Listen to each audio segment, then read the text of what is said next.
Okay, 9:04, and it is June 30th, 2023. I wrote 24. I'm just going to go take a little walk around before we start. This is the Northern Neck Regional Jail. Here's the administrative portion where their board meetings occur, and where all the administrative folks do what they do to manage the jail. Main door, anybody can come in. Ever since COVID, that's always the thing. So, this is every Friday night, and I know we're going to have some other folks come in too. We were just talking about other folks to do it. We were all the way down here. We were talking about, how to get other folks. Now we've got allies like, I can't remember the name. Heather and a few others. They're always busy, so they show up sometimes, sometimes not. But I look forward to seeing other people come and join us. Faces are good. Faces are always good.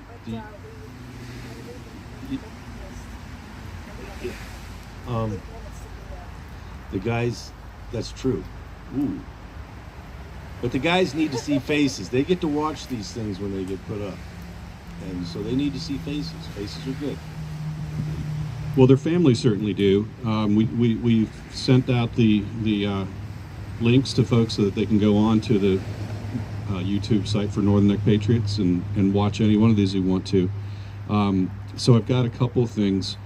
Thank you for reminding me to read the list, so we better get going because we're up to 50.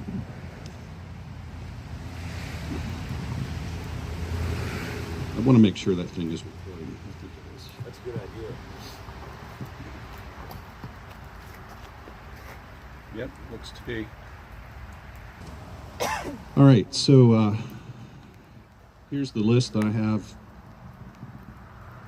of everyone that's been through the Northern Neck Regional Jail because of the January 6 events. And these are in order of sentencing, so I'm going to say approximately half of the 50 people have been sentenced so far.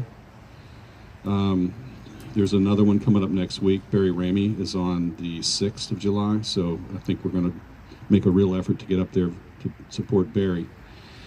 But anyway, let's go quickly here. Albuquerque,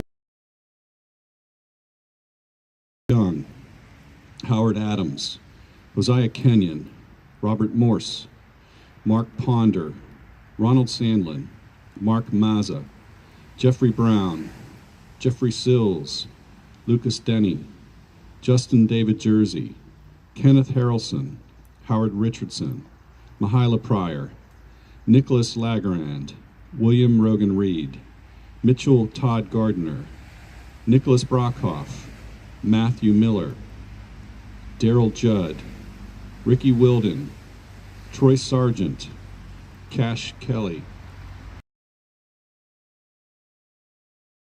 Jackson, Andrew Taki, Barry Ramey, Brandon Fellows, Brian Jackson, Chris Quaglin, Daniel Rodriguez, Daryl Neely, Dominic Pizzola. Hello. Yeah. No, we're at the jail. We're at the jail. Yeah, well, I hope we're not going to do it in the rain, but it's a little rainy right now. I mean, a little sprinkle, but I don't know how long it's going to last.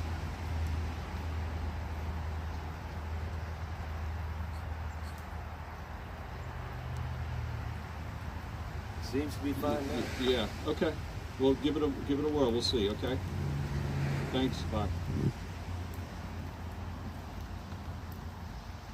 Are we planning to do it in the rain? I'm not hoping to do it in the rain, but we are here. Daryl Neely, Dominic Pizzola, Enrique Tario, Ethan Nordine, Israel East. Marcus Malley, Mason Corson, Ryan Samsel, Samuel Lazar, Tim Boehner, William Norwood, Zachary Alam, Zach Reel, Thomas Robertson, and Matthew Green. So those last two, Thomas Robertson and Matthew Green, were new ones that I was not aware of. We did not ever help them financially because they must have been here earlier than when we started. So they were not in our records of that. Oh, that's unfortunate. So I got this from Chris Quaglin's wife. It's a letter that he wrote in August 29th of 2022. I just got this email just the other day. She just said Chris wanted you to have this. So I thought, well, we've got a minute here. Let's read this about Chris. My name is Chris Quaglin. I'm an American citizen. I'm a January 6th prisoner. I'm a federal pretrial detainee of the United States of America. I also have celiac disease. Simply put, that means that wheat gluten is poison to me. Since my arrest on April 7th, 2021, the federal government has moved me to 6 different facilities. Now, bear in mind, this was August 29th of 2022. I'm sure he's been to a few more. I know he has. None cared enough to feed me properly, even though they knew my condition. These include Essex County Jail in New Jersey, CDF and CTF in Washington, D.C., Lewisburg, Pennsylvania, in Virginia. I have become increasingly sick over the past 16 months. I've also never seen my discovery in that time, even though it has been provided by my attorney, Joseph McBride, a year ago. I never thought anyone would be treated this way in America. Since my arrival at Northern Neck Regional Jail last December, I've lost over 50 pounds due to my illness and lack of care. My medical needs have been deliberately mismanaged since day one when I told them I needed to speak to the medical department in the kitchen. I needed help. 2 months ago, being down 40 pounds already, I stopped eating food provided by Northern Neck Regional Jail until they gave me a guarantee that my food would be safe to eat. 18 days later, I finally got that guarantee by the kitchen and medical staff. I decided to give them one more shot. I ate their food, started to get sick, and in less than 2 weeks later saw visible contamination in my food. I refused to eat it ever again. 30 days ago, I told the kitchen that they messed up for the last time. I told the superintendent to have me moved to another facility, as I've been requesting since day one, and was denied. I was living strictly off of commissary at this point. The healthiest choice due to the high prices and spending limit are the protein bars I've been eating. I eat 3 to 5 a day, depending upon availability. This is a serious struggle. Sometimes they have been stolen, and I have no choice but to fight for survival. Although I had people with me in the pod, some people don't care, especially since I'm one of the only white people in my pod. They don't see me as a real criminal like they are. If I don't fight, then I will starve. End of story. I've become what I need to be to survive here at Northern Neck. It's a constant battle with constant changes of inmates. Most are already sentenced, and the staff that just doesn't care. Even the ones who do care are vastly outnumbered here at Northern Neck Regional Jail. 16 days ago, I was brought to a medical under false pretenses. The jail threw me into a cell without a change of clothes, a bed, or any of my property for hours. I've been in a cell with no written reason why, or haven't been told under whose authority I'm being held here. I haven't seen a doctor. I haven't been looked at by any staff members. I haven't done anything wrong. Video visits. Hello, this is a prepaid debit call from Robert Morse. an inmate at the Washington, D.C. Central Detention Facility. To accept this call, press 0. From a correction facility and is subject to monitoring and recording. Thank you for using Global Tellink. Hey, Robert. Hey, sorry, no, this is Quaglin Chris. First on the list. Yeah. Cool. Rob called for me in, or Rob called me in, or whatever. Great. I was just reading your letter that you wrote on August 29th. That you, I was gonna read that. Yeah. Yeah, I just got part way into it, but you can do whatever you like, man. This is your nickel. So glad to hear your voice. Oh, I mean, listen. So you guys, I guess, got that. Were you reading it? Are we live? Yes, indeed. Yep. Oh. Well, hello. So anyway, I guess you guys were reading this thing. What part did you get up to? Well, I got to the part where you were 16 days ago. I was brought to medical under false pretense. Oh yeah. So yeah, Northern Neck. First thing, let me just say that horrible facility. This starts to bring into it. This starts to explain it. Also, I was brought into the medical facility basically for, I guess, supervisory role or something like that, or for supervision basically, because they said that I wasn't eating. The DOC has specific guidelines, and the feds and the marshals have specific guidelines. As soon as you don't eat meals for 3 days, you're supposed to go to the hospital. The Northern Neck, I went well over 2 months without eating any food, several different times. Never, marked in. They would mark me in that I ate a whole tray if I took one Ensure. And I was getting sick. I got really sick at Northern Neck. Like, I still haven't gotten a endoscopy. I think my stomach's really messed up. Anyway, but 16 days ago, I was brought to medical under false pretenses. They told me that, I don't know, it was something like, oh, you got to just, sign something for your back or something like that. And then they basically locked me in. Northern Neck threw me into a cell without a change of clothes, a bed, or any of my property for hours. I've been locked here alone ever since. I've been in my cell with no written reason why, or haven't been told under whose authority I'm being held here. I haven't seen a doctor. I haven't been looked at by any staff members. I haven't done anything wrong. I was locked down 24/7 at this point. And NNRJ has denied me all video visits with my family since my lockdown in medical. This is 100% against the law. And NNRJ does not allow in-person visits.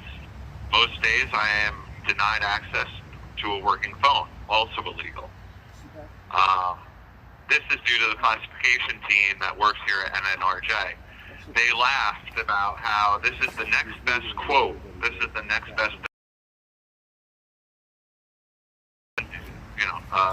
end quote. This included Sergeant Luna and Lieutenant Taylor. Both of these men are responsible for handcuffing and defeating inmates and detainees, both January 6th and other inmates. For years they did this.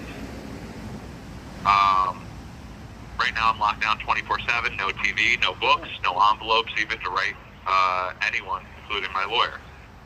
The only thing that they gave me was my Bible. Again, I had nothing. I did nothing to deserve that treatment. No disciplinary infractions. Over a week ago, they cut off my commissary so that I had no way to buy food that was safe to eat. They did this because they said it was an old infraction that where I was told that I got 15 days no commissary, 15 days hold, or 7 days no hold time. Now, granted, if I'm being brought into the medical facility, now I'm under HIPAA regulations. So you can't stop someone if they're only eating commissary. To cut off their commissary goes directly against HIPAA rules. They don't care about that there.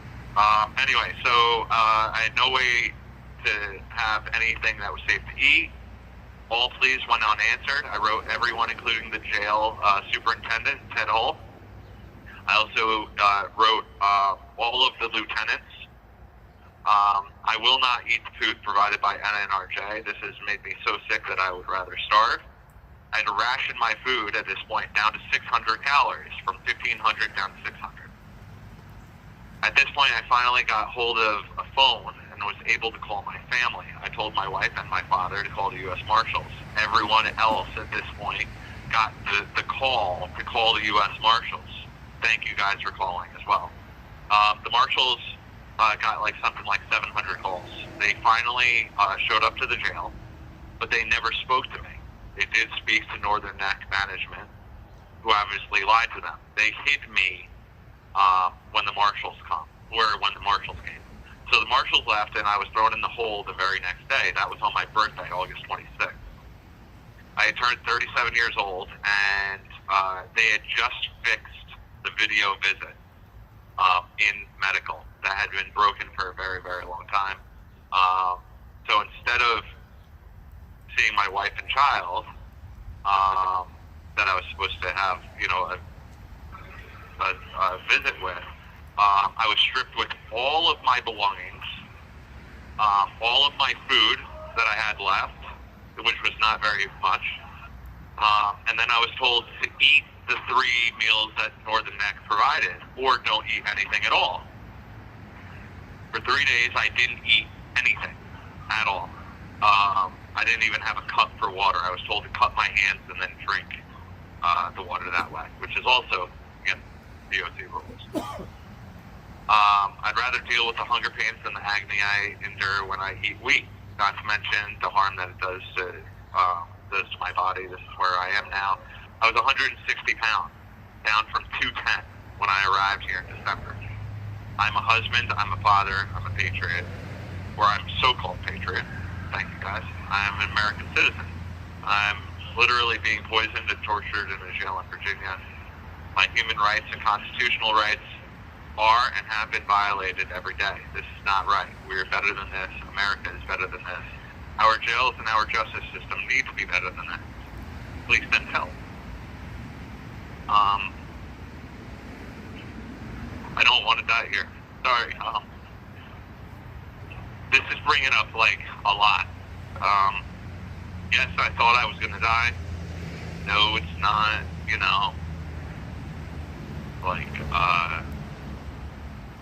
Acting. No, it's not. It's not any of that. People don't understand how bad Northern Neck was. Especially for me.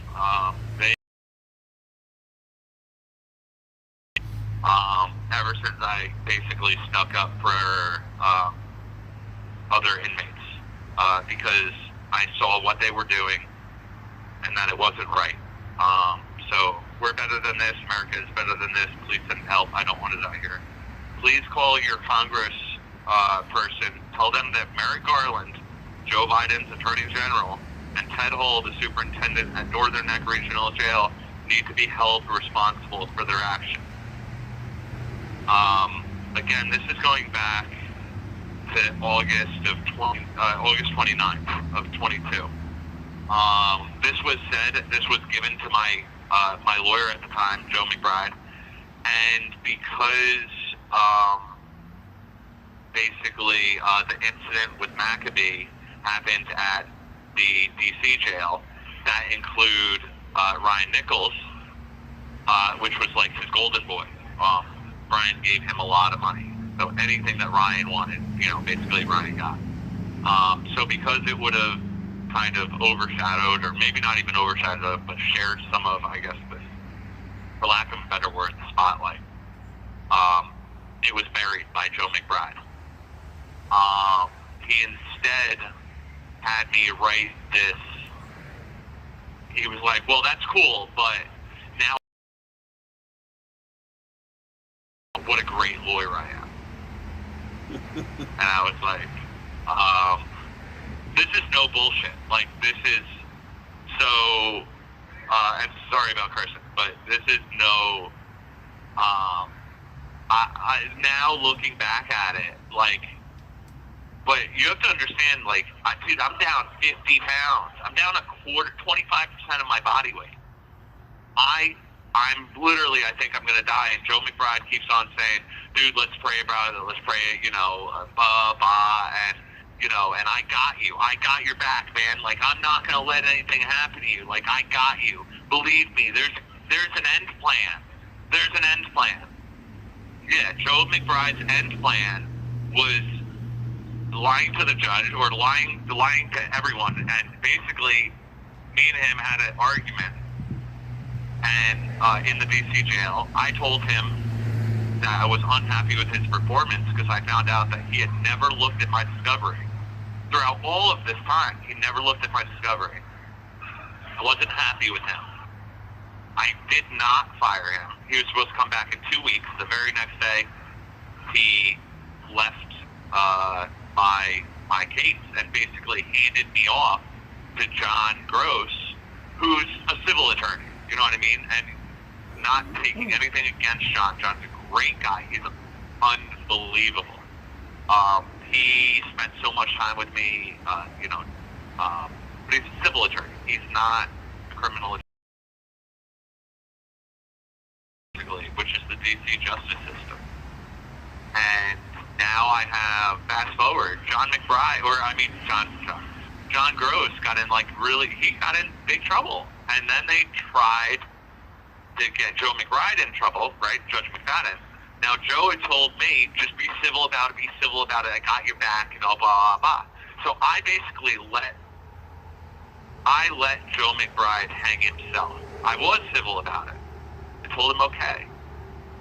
I told Judge McFadden that nothing was finalized. Those were my words. You can look it up. Nothing was finalized. I never said, no, I didn't fire Joe, because then it was Joe's turn to talk. And Joe had this long song and dance and said, oh, well, Quagla fired me at the end after this whole long, drawn-out thing, because, again, he's a performer. So he lied under oath. Now, I was expecting to go in front of Judge McFadden and say, whoa, that's not the truth. Like, no, none of this is true. He's a complete liar. He's everything about him. Everything that he just said, a fabrication. He was supposed to come back 2 weeks later. I had a heated argument. I know this is what I talked about last week, but I had a heated argument with my dad that was under a recorded line. And I said, and my dad said, oh, you have to fire him because you're going to have to get sent to trial. And Joe McBride never looked at your discovery. And I told him, dude, I'm not doing it.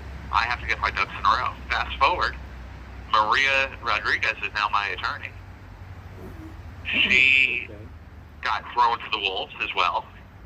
She barely just jumped on my case, like, I don't know, 3 weeks, 4 weeks ago, something like that.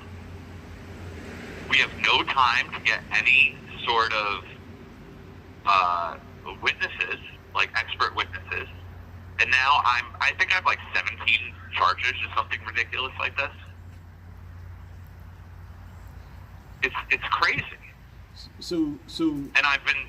Go ahead. Chris, at one point I remember when you were getting ready to be pulled out of here, you were concerned about keeping all your notes, which you took copious notes, I believe. And you were able to get those out through another attorney locally, right? Yes.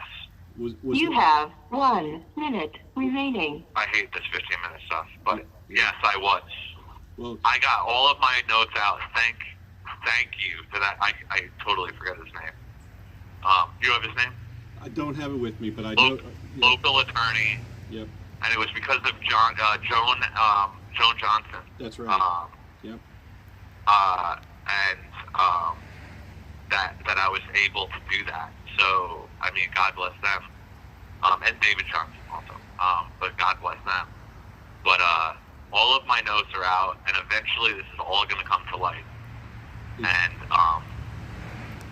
it's just, if you want them, man, if you want my notes, talk to John. You got them. Just photocopy them and give them back. That's it. Yeah. Now John's sitting right here listening, so I'm just so glad that worked out, and I hope you get more time, in the coming days to get to review that stuff. So we have trial on the 10th, man. So if any. Thank you for using Global Tel-Link. I wonder if he knows he's in the current issue. So, did you get my last apologetic email? Yeah. Are we good? Yeah, I've already submitted it. Okay. You also set the world record for the longest title to a letter to the editor. There's supposed to be like a little summary. I get that. He's one. But you Well, I know. broke it up into 3 lines. Okay. Do you guys remember what his formatting is almost irrelevant What as is far as what? I'm concerned. But his attorney's name? Who's attorney? Quagman? Yeah. He's down to this Maria lady now. Maria Maria Rodriguez. Thank you. Now, Jonathan Gross is still helping because he's included in the attorney's I'm dealing with. In fact, I just got an email from him. Thanks a lot. This is great. So, Chris, I don't know if Chris knows that or not. So you sent us a link to the DOC website earlier. Yeah. And I went there and I probably spent 2.5 hours absorbing the entire thing. Yeah. This place is lying every month. And he sits there and says, we do wonderful. Oh, I know. The records say that no, he doesn't. I know. He lies about it's because he figures no one's going to see the report. None of those clowns in there have ever seen a single report. Those clowns never look at anything. They just want to show up at a meeting, stuff their faces with jail food, Which, and by then the go way, home. the shrimp made it back on last meeting. I went out and took pictures of it. They took it off for a month or two when there was all the food controversy. It's so sneaky. That's what they do for a living. Yeah. They're very sneaky. It would be good to study them, see what they do and how they do it. But anyway, I corrected them. Cool. And there were some very good points. But when I was watching that meeting, I almost threw the computer through the window. And I asked Tom and went back to the annual expenditures. You've got a whole year that you're not going to check on them? Yeah. And I think that was his, okay, I know I'm not electable, I'm going out of office, so this is to the taxpayers on the way out the door. Yeah. So, you know, he's like a box of chocolates. You never know what you're going to get. It's whatever's best for Tom. And one of my proudest accomplishments was making him unelectable. When he got caught. And apparently you were successful because I've spoken to people and yeah. Oh, it would have been all over the papers if he'd won again. This is a prepaid debit call from Daryl Neely. an inmate at the Washington, D.C. Central Detention Facility. To accept this call, press 0. Anyway, I thought it was a real good letter. I was just Thank you for using Global Tel-Link. Well, good afternoon, good afternoon. Good To afternoon. the Northern Neck Patriots, yeah. Yeah, well, Daryl Neely. Good Yes, afternoon I to you, am. my friend. We are here and we're thinking about you and everybody else who went through this facility. So, what you got to say to us tonight? Well, see, I was going to open up a can of whip ass on that beautiful thing called Northern Neck Regional Jail, but you know something? I think they did it to themselves when they lost their contract with the federal government, and they know there's not none of us January 6th at that facility because, you know, they like to put hands on people. They like to feed us rotten, dirty, no good food that's going to make us have estrogen, huge amounts of estrogen within our bodies. And last but not least, I have to admit that, you know, the wonderful thing about Northern Neck Regional Jail is You're not there. there is nothing wonderful about them. I'm sorry. I mean, I am so sorry for anyone that worked at Northern Neck Regional Jail or is at current incarcerated there. I think everyone there that goes and, you know, spend some time in that penal institution. I like the word.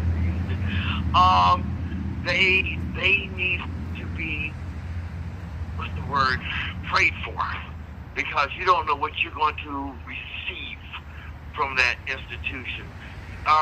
Here at, you know, the DC Gulag, DC Jail /DO, I don't know, maybe it's a C.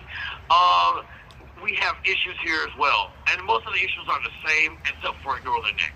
The one big difference is we don't, as January Sisters, in DC jail are not threatened by getting beaten up because of our stance, our ability to communicate, or our trust that we are correct in what we did. At Northern Neck, we were, what's the word I want to use? We were humiliated. We were told that we were wrong. We were put into sanction. I was left in the hole for this for 7 days. I didn't get a chance to see medical, and I have a calcaneus heel fracture. I mean, these little things Northern Neck does. But see, people did not mention one thing about Northern Neck Regional Jail that I have to speak on personally right now. And it is the fact that, has anybody noticed that almost everybody that goes into Northern Neck Regional Jail is issued medicine, pills? Wouldn't you think that they have a connection to the pharmaceutical company because the doctor issues mental health and other meds, individuals that come into Northern Neck, that these people have never had a med in their life or have never experienced any of the psychological issues that their quote-unquote Northern Neck psychiatrist, the doctor himself, is issuing to you? When I went to Northern Neck, I'll never forget it. I was coming in from Greensboro, North Carolina. The U.S. Marshals holding. You know, I'm a January citizen. And it was an amazing event going into seeing Northern Neck, first of all. First of all, it was dirty. It seemed like it was just crowded with isms and schisms and idealisms that people are, you know, ritualistically trying to impress upon each other. Yes, they did mix the class structure of the individuals in holding cells, i.e. you could be a low with a high, or basically a low, somebody that robbed a store for some candy, versus a high, someone who killed someone. Yeah, they threw in a cell with somebody that could be getting 20 to 50 to double life. You know what I mean? That's wrong. But the big thing I'm going to speak on is they gave everyone mental health pills. So now, Daryl, you make me think of One Flew Over a Cuckoo's Nest. Is that where you're going with this? Oh, really? One that flew over cuckoo's nest. I have to say you're on the point. Just imagine you're going into jail. You're going into Northern Neck. This is your first time in Northern Neck Regional Jail. You go into J-Pod, and you're sitting in J-Pod, and you find you're in an open door, first case. You got no cameras pointed in the direction of the bunks that you sleep in, second case. On the left side of the pod, when you walk in, you see where your bunk's going to be, third case. Across the street, which is a nice little section, maybe 10 feet, maybe 15 feet, or 10 to 11 feet, you know, in width. They got the other side of the pod, and it's 80 people in that pod. Remember, it's 80 people. On the left side are the people taking meds. On the right side are your people that are not taking meds. I mean, I got to be put on sleep medication. Yes, they did hit me with some, what was it, sleep medication, Boost Bar, and some other pill, Thorazine, something like that, Traumazine. I don't remember the name of the pill. Thank God I got off of them when I went to Lewisburg Federal Penitentiary. They saw that those pills were really way off and wrong for me to have in my system. But Northern Neck, they issued me meds. And on the left side is where we slept, the people that were on meds. Now, the right side, you basically had Baltimore thugs and DC thugs and other thugging, you know, people that were are being charged for drug distribution, murder. You get the point. And on the left side, you get canteens. You know, more so because, you know, people taking pills supposedly, or January 6th always have a little something where we can, you know, have our canteen because we don't want to eat the crappy food that's sitting there through the Northern Neck cafeteria we don't want that food because that food's full of estrogen and soy, and no real meat. To let y'all know. Right. So, yeah, that's bad. It was just bad. I mean, I was getting man boobs over there. Okay, it was just bad. So my bunks were on the left side where all the pill takers are. Now at night, say around 2 o'clock in the morning, 1 o'clock in the morning, the plot is still up. People are still running around. Animal House complete. Okay, and you might as well say toga party because while you slept, there was some guy from the other side that's across the street that was going to come over and rob you of your canteen. But hold on, wait a minute. We got part 2 of the story to tell you. So you complain about your stuff being taken to the officer. You write a letter to captain. You even write the, what do they call him? Not warden, but the Super? deputy. Yes, Security thank you. officer. And this is what they tell you. Sorry, but we can't do anything about it. You should have had it secured. Well, were you supposed to issue me a secure locker or something to put my food in that I order from canteen? That's number 1. But it's okay because I'm going to order again because I'm an idiot. Because the person came over and took not just at that time, it was $150 worth of canteen you were on around there because you're blind to the ideology that, people that are in jail are going to rob each other. Yes, that happened to several January 6th, several individuals on that left side. And yes, the jail says, oops, we can't do anything about it. You should have known better. Also on the other side, they want to up your medication, so they're going to make sure you see the mental health practitioner, doctor, whatever you want to call that, SOP, and that person is going to make sure you get an increase in your meds. Ooh, yeah. Do you think Northern Nick's getting kickbacks off of this? You raise a really great question. I mean, the whole medical industry and the pharmaceutical industry are tied at the hip. You know it, so why wouldn't corrections be too? I think you raise a great point, Daryl. I'm trying to lead people down the path to glory so they can see the image of someone having their canteen that they just purchased, they just got delivered, and they had to go take their meds. Hold on, did I tell you they crush your meds and make you take it all crushed? And some of it is time released, but you're crushing my meds, which should be, wrong, More than honestly. dangerous. But Could be it's considered Northern Nick. murder. What the hell? Everything is wrong in Northern Nick, even down to the point that we don't get clean, clear water. No, we don't. We don't even have a water fountain in the pod or an area for clean water. Hell, we got a water fountain right here at DC Gulag in our facility, in our dorm. The Nick doesn't give you clean, clear water. I'm trying to get. Go ahead. How do you get the water? How's the water given to you then? I mean, that seems like you drink out the faucet where you wash your hands, which is the same water you flush the toilet. I almost said it. Florida bird, almost said it. We flush the toilet with the same water. It's unfiltered, and it's just for us inmates. They make so much money off of us. Yes, Northern Nick makes a bundle because they give you cheap food, lots of medication, and the water is full of chlorine.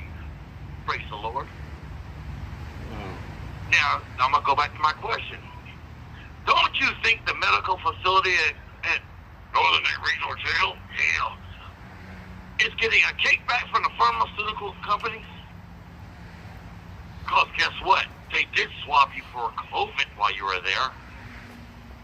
Oh, Jesus. And you know they got a kickback for swabbing you. So, people, reflect upon what I just said about that part of the issue at Northern Nick Regional Jail. Then reflect upon the issue that, yes, they intermix you, the inmate, with those that are different classes of crimes. I mean, my crime as well as these senior citizens are not violent. Trust me, we're not violent individuals. No, We respond. Yeah. We responded to violence. Agreed. But before you get off the COVID thing, did they require you to get inoculated here? Oh, they tried that crap. Look, I don't listen. I love my man Donald Trump. Okay, I'm not gonna lie. I love that man because I was an intern when it was at Trump in New Jersey. I mean, that me and my half Samantha Goldberg. Anybody knows Samantha Goldberg? She's a celebrity wedding planner. Yes, No, that's sorry. my girl. I love her to death. We both interned there years ago, and yes, he does say that inoculations will help, but he did not say that the early ones would. See, he knew there was not enough time for the trial structure to go through, so he was against it. But after a certain amount of time, with a certain amount of results, oh, does that mean that people are using guinea pigs? Yes, it does. At a certain amount of time, the shots were better for some people, but then there's other information that needs to be read about. You know, if we go on inoculation, that'd be a whole other show. Really, I would take this, and we can go at least 2-3 shows on it, and I could bring in some of the doctors that I know, and they could talk about it as well. But yes, they did ask me to have the shot, and yes, I gave them the finger. Okay. I do not take the shots in the early stages, and that means up to 2022. I would not take the shot. 2023, they had us at least 3 years in the midst, if you know what I mean? Yeah. And You have 1 minute remaining. oh man, you know something? That's the one thing I hate about being on the jail phone. It's 15 minutes wherever you go, and they 15 minutes stick you every time. Let me real quick tell people that I love y'all. I love the listeners out there. I love my Northern Neck Regional Jail. You know why I love them? Because I make good people there, like you yourself, Mr. Jeffrey, and the rest of those good patriots. But outside of that, I don't like anybody in that institution for apparent reasons, because they're liars, they're hypocrites, and they're thieves. Last thing I want to say is, God bless America, and if anybody wants to find out anything about me, they talk about me on J6 Telegraph. If you want to hit my things up or anything, give some support, look me up, Daryl Neely, I don't care. I just love everybody, and I just want to help everybody. I want to help my J6s more than anything else, and I want to help this show to grow. So when I get out of here, and I wish we would talk about next time I call in, I will be. Thank you for using Global Tel Link. You will never find out. I think I know where he was going. So, Daryl talked about having a radio show and some other things that he's done. So I did try to research some of it. I wasn't able to find anything on it, but yeah, he's. I know which Daryl. I know who you're talking about. Yeah. He's got a lot of ideas and a lot of opinions. That's for sure. So he's an interesting guy. Good to talk to him. Yeah. So yeah, they don't do as well on inspections as he claims. All you gotta do is ask for them. Now, the Marshal Service doesn't have any power to do anything, so they don't take it seriously. They just go through the motions. Because they can make recommendations. Hello. It's not This is a prepaid debit call from Ryan Jackson. an inmate at the Washington, D.C. Central Detention Facility. To accept this call, correction facility and is subject to monitoring and recording. Thank you for using Global Tel Link. I'm Jeffries. How you doing? Ryan, I'm doing great. So tell me, I didn't know your nickname. Tell me where that came from. Tell me a little bit about it. My nickname came from a good friend of mine named Rhino. Yeah, for some reason or another, he always called me Scoots or Scooter. And I guess my name, I've gone by Scott my whole life, and Scott is my middle name, right? So I guess he incorporated that into Scott the Scooter, I suppose. But it's been like that most of my life. But, you know, plus I ride Harleys too, so it kind of goes along with that, 'cause we ride our scooters. Yeah, right. But but that's where it came from. Was my best friend, so he's always called me that still to this day, and it just kind of evolved with everybody else. You know, Right. I guess it's like a catch with everybody, so everybody just can call me Scooter. You know.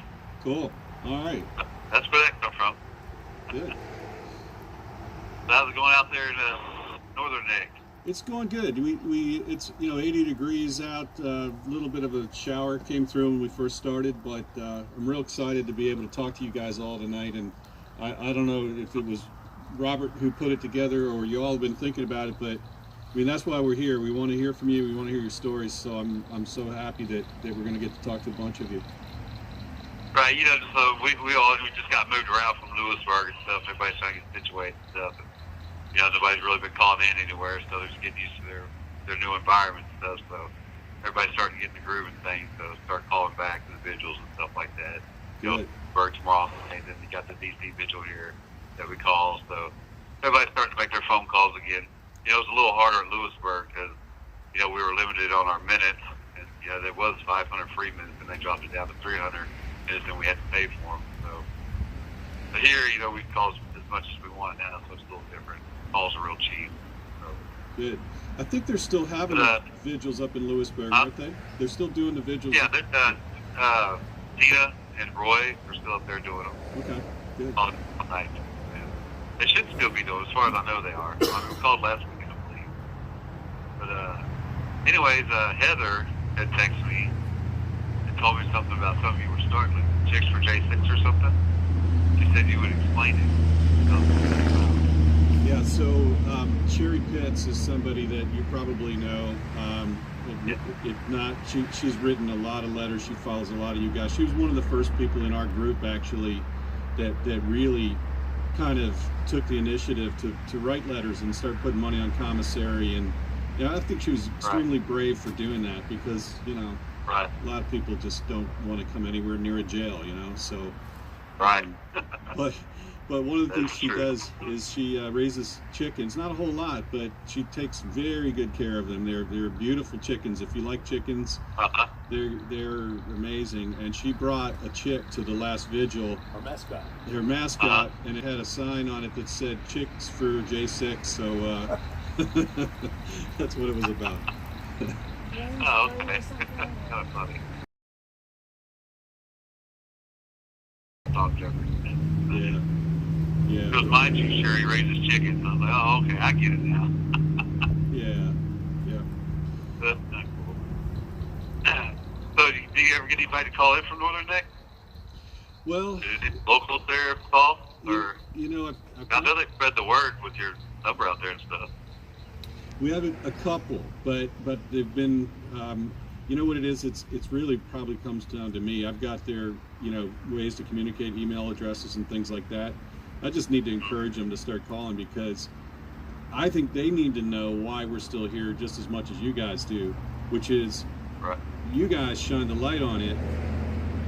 Now it's up to us to do something about it here, So I think you raise a good point. We need to really cultivate that and get more of these guys calling out and talking to us. Right.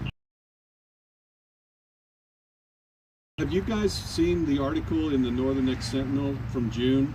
It was called "The Two Faces of Captain English." No, I didn't look at that. It was explosive. It went. Really? Yeah, John's sitting right here. He went all out like he always does, and he really, he called it like it is. That Captain English plays a role here, just like a lot of the other ones do. He's the one who says, "Oh, sorry, I can't do anything about it. It's coming from above. If you guys would just follow the rules, whatever." But it's gotten a lot of attention locally, and because he's a upstanding individual in the community. I use that, and he's getting called out in a different light than what he's trying to put around town for the kind of person that he is. So yeah, it got a lot of attention, and there's more coming, a lot more coming. What's it called again? The Two Faces of Captain English? The Two Faces of Captain English, and I think Barry Ramey had it. Some Heather got it I actually sent it to her, and she got it and sent it in multiple pieces because you're limited by word count. But somebody's got it, so you guys definitely need to. Yeah, a lot of the families have I got know it. Heather's got it. You're listening, Heather. Send it to me, which I know she is listening. So hello, Heather. Yeah. Yeah, look, I will definitely ask Barry if she's got it. But usually Barry shares things with us. He has something like that. Did he see his Maybe wife he's got on it. Cowboy Logic? Who knows? Did you see your wife on Cowboy Logic? I did not get to see that. No, I didn't. I heard about it. Yeah, you want me to- Yeah. What's her name? Are you sure you got the Isn't right? it Tammy? Tammy. Yeah. Yeah. Yeah, this is John Haynes, Brian. How are you? Hey, how's it going? Good. I was watching Cowboy Logic last week, and they had 3 segments. It was Mickey, Uh-huh. Tammy, Nicole, and Tommy Tiny Tatum. And Right. what it is, they just got a new place closer to the jail, Right. a new apartment, and they interviewed him in their apartment. And it was just really a great interview. They went into a lot of depth. And that show, Cowboy Logic, they're the best J6 broadcasts anywhere. Right. They have it almost Right. every week. But anyway, I want you to know how much we appreciate your wife's efforts. She's the one that helped get a lot of stuff set up here with our vigil. Right. And you're lucky to have such a wonderful wife. Well, thank you very much. I'm very proud of her. Very much so. She's done a lot for me here lately, and everybody else. Well, She's become a very big advocate of all the Chase Sixers and everybody involved. um, So I'm super proud of that. Can I ask you one quick question? I don't want to keep Tom tied up, but are there any of the correctional officers in particular that you thought were the most egregious, or was it just across the board? What's that? Say that again. Ask that question again. Were there any particular jail officers or COs that you thought were particularly hard on the prisoners? I'm kind of keeping a There list. was one Officer White, and there's also another one, Kent. Kent is a young kid. I think he turned 21 when I was there. Right before I left, he just turned 21. He is known to put you in handcuffs and bash your face up against the wall. In fact, I think he's one of the ones that did it to Brandon Fellows right before he left and broke his glasses over just something minute. You know, they it's like that place is a mental warfare. You know, they have like pods. Oh, you got to be good for 2 weeks for here, so you can go here to this pod. You can get coffee and extra things on commissary. You know, then when you get there, you know, a CO can just walk by. You know, hey, pack your shit. You know, you're going back to the other side of the fucking jail. Or excuse my language. You can go back to the other side of the jail where it's maximum security, and they leave you there. You know, it's kind of like Taki had gotten there. I don't think Taki was there. He was in what they call the honor pods with us. I don't think he was there a week. And he went down. They were doing the nurse call, the prescription, the medicine, right? And he went down there to get his medicine. Wasn't there, and he asked the nurse. I can't remember her name. She was mean as hell. But he asked the nurse, "Hey, when's my medication gonna come?" And she ignored him. And so Poppy's like, "Yeah, blah blah blah." She ignored me. She wouldn't talk to me. So I think he went to write a grievance on her. Well, you know, about 30 minutes after he got done talking to her, they moved him back to the maximum side of the jail, which they give all these COs the power that only rank's supposed to do, you know, from sergeant, lieutenant, or whatever. But they give these fresh new COs that come in there at the same power as all the rank. You know, there's no ranking structure there. It's just a place of mental warfare. You know, it's there to deteriorate your mind. You know, if you don't have a strong mind, you'll never make it there. So, You know, there's you know, they think, huh? I'm sorry to cut you off. So you're saying, when's the first rank that comes? Is it Luna? Is it English? Is it Hall? I mean, you're saying everybody. You don't ever hardly see English is in the background. You hardly ever see him. You know, Rob Morse was a trustee there, and he was telling me about. I don't know. I'm not sure of the officer's name, but they would walk around at nighttime and walk into some of the trustee pods and say, "You know what? Watch this," and he would point out an inmate. They'd be like, "Well, what the hell did I do?" Well, he didn't do nothing. He was just exerting his power over this inmate, you know. And the problem is they're hiring anybody off the streets there and just putting them in a uniform, giving them a pair of handcuffs, giving them the power to do whatever the hell they want there. You know, and Luna is just a, you know, he's a, research on that. was there 3 or 4 of them that worked? How many Lunas are there? 3 or 4? Oh, he didn't go to North Neck, did he? There's like 3 or 4 Lunas there. They're brothers. It's kind of like the, and there's a whole bunch of family that work there. You know, you'll have a set of Lunas, and there's another set of, God, I can't remember their names. But anyways, one of them is a sergeant, and one of them holds the disciplinary. So when they write you up, it goes to the sergeant, then he sends you to his brother to find you guilty. I mean, it's just, it's crazy. You know, it's all set up for failure. It's insane, man. The place, like I said, it's mental warfare. That's the last day of the day. If you don't have a strong mind, you'll never make it. You know, on top of all the soy that they feed you, you know, they turn everybody into soy boys. You know, still is full of estrogen. I'll tell you, when I got to Northern Neck, I was probably 230 pounds. And I've been in the gym, you know, for the last year and a half prior. I get there and I lose all the weight, and I gain all this horrible bad health weight, fat, you know, around your stomach and stuff. And, you know, being there for so long, then we get to places like Lewisburg, Pennsylvania, and we go out to the rec yard, finally get some fresh air, and we try to work out on the weights, and we can't hardly lift nothing. You know, because our health was damaged. Right. At Northern Neck, you know, from all the soy we were eating and the commissary that we were living off of, you know, honey buns, soups, you know, soups that cost $1.35, you know, come on. It's just outrageously expensive. You know, you spend $200 a week there and have a handful of groceries in your hand. You know, it'd be gone in 2 days, 3 days. Wow. Yeah, that place was horrible. Hey, you know, you can go on and on about that place. But, yeah, you get the gist of it. Yeah, and I don't want to. I know it kind of brings back bad memories to a lot of people, but anything that ever occurs to you that you think we ought to know, that the public needs to know, that can maybe make some positive changes here. That's what we're after. So spread that around, you know, and let us know. Definitely. It's like what Chris says in his Definitely, letter. we'll do that. America's Sure. better than this. Yeah, one of our guys just commented about America's You America's have better than 60 seconds remaining. Go ahead, what you say? Well, America's better than how you guys were treated here, you know, and that's the bottom line. Exactly. All right, well, it's fixing to hang up on us, man. It's good talking to all of y'all. I guess we'll see y'all again or talk to y'all again Friday night. Sounds good. It's all over again. Scoot. All right, y'all. Good talking with you. Thanks. Go on, Brian. Bye. Dude. Bye, y'all. So, there's a few of us that are looking to take them to county court to get our forensic examination. Right. And unfortunately, our preferred attorney is on vacation. You want to do one? Oh, I'd never be able to pull that off. They're talking. They're doing all the talking. John?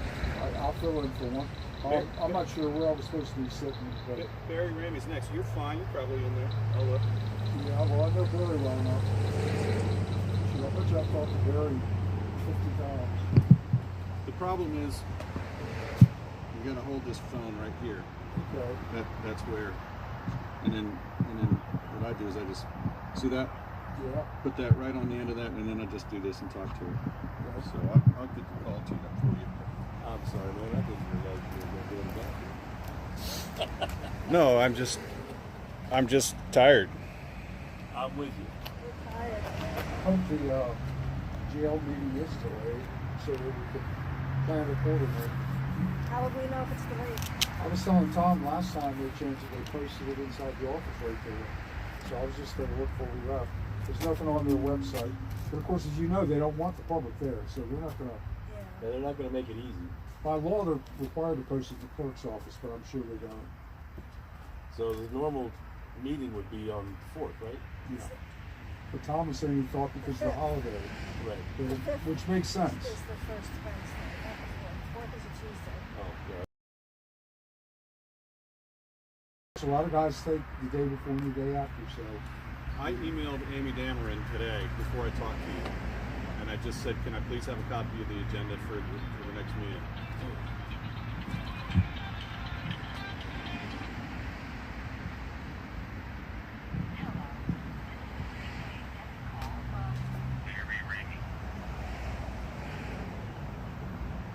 NNRJ is a Washington, D.C. Central Detention Facility.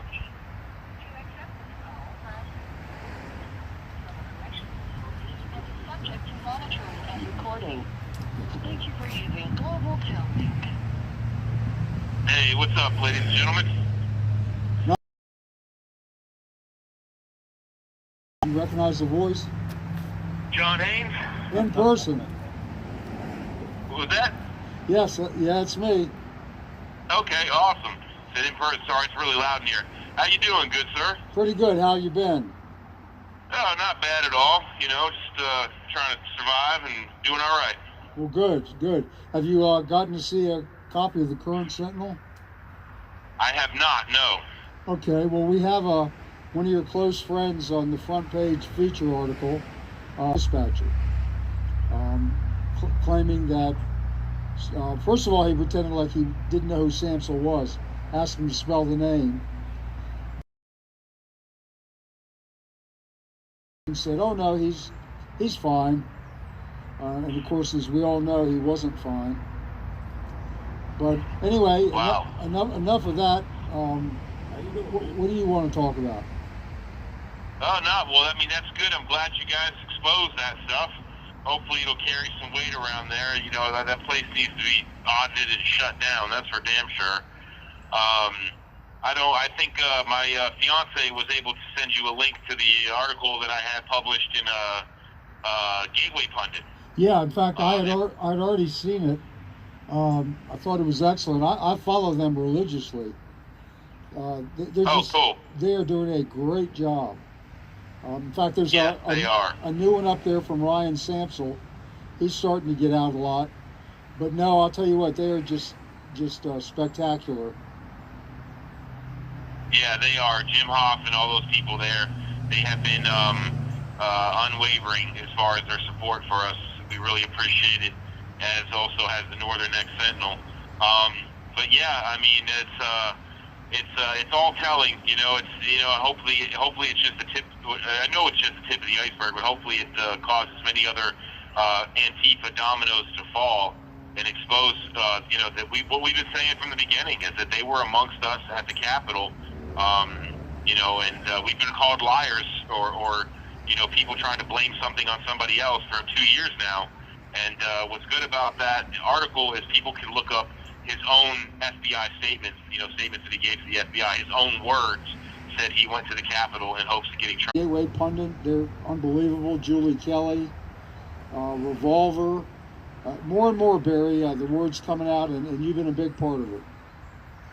Awesome. Yeah, well, it's been, you know, I've been motivated and supported by people like yourself and the ones you mentioned, Gateway Pundit, Jim Hoff. He has a really good journalist working for him, Alicia Powell, who I've got a great deal of respect for. And let's not forget Don and Donna at Cowboy Logic. They've been awesome as well. Oh, unbelievable. Unbelievable. Yeah, good people, man. Just really good. You know, it's considering this harsh experience and this frightening at times experience, it's really good to be able to meet and talk with all these red-blooded Americans.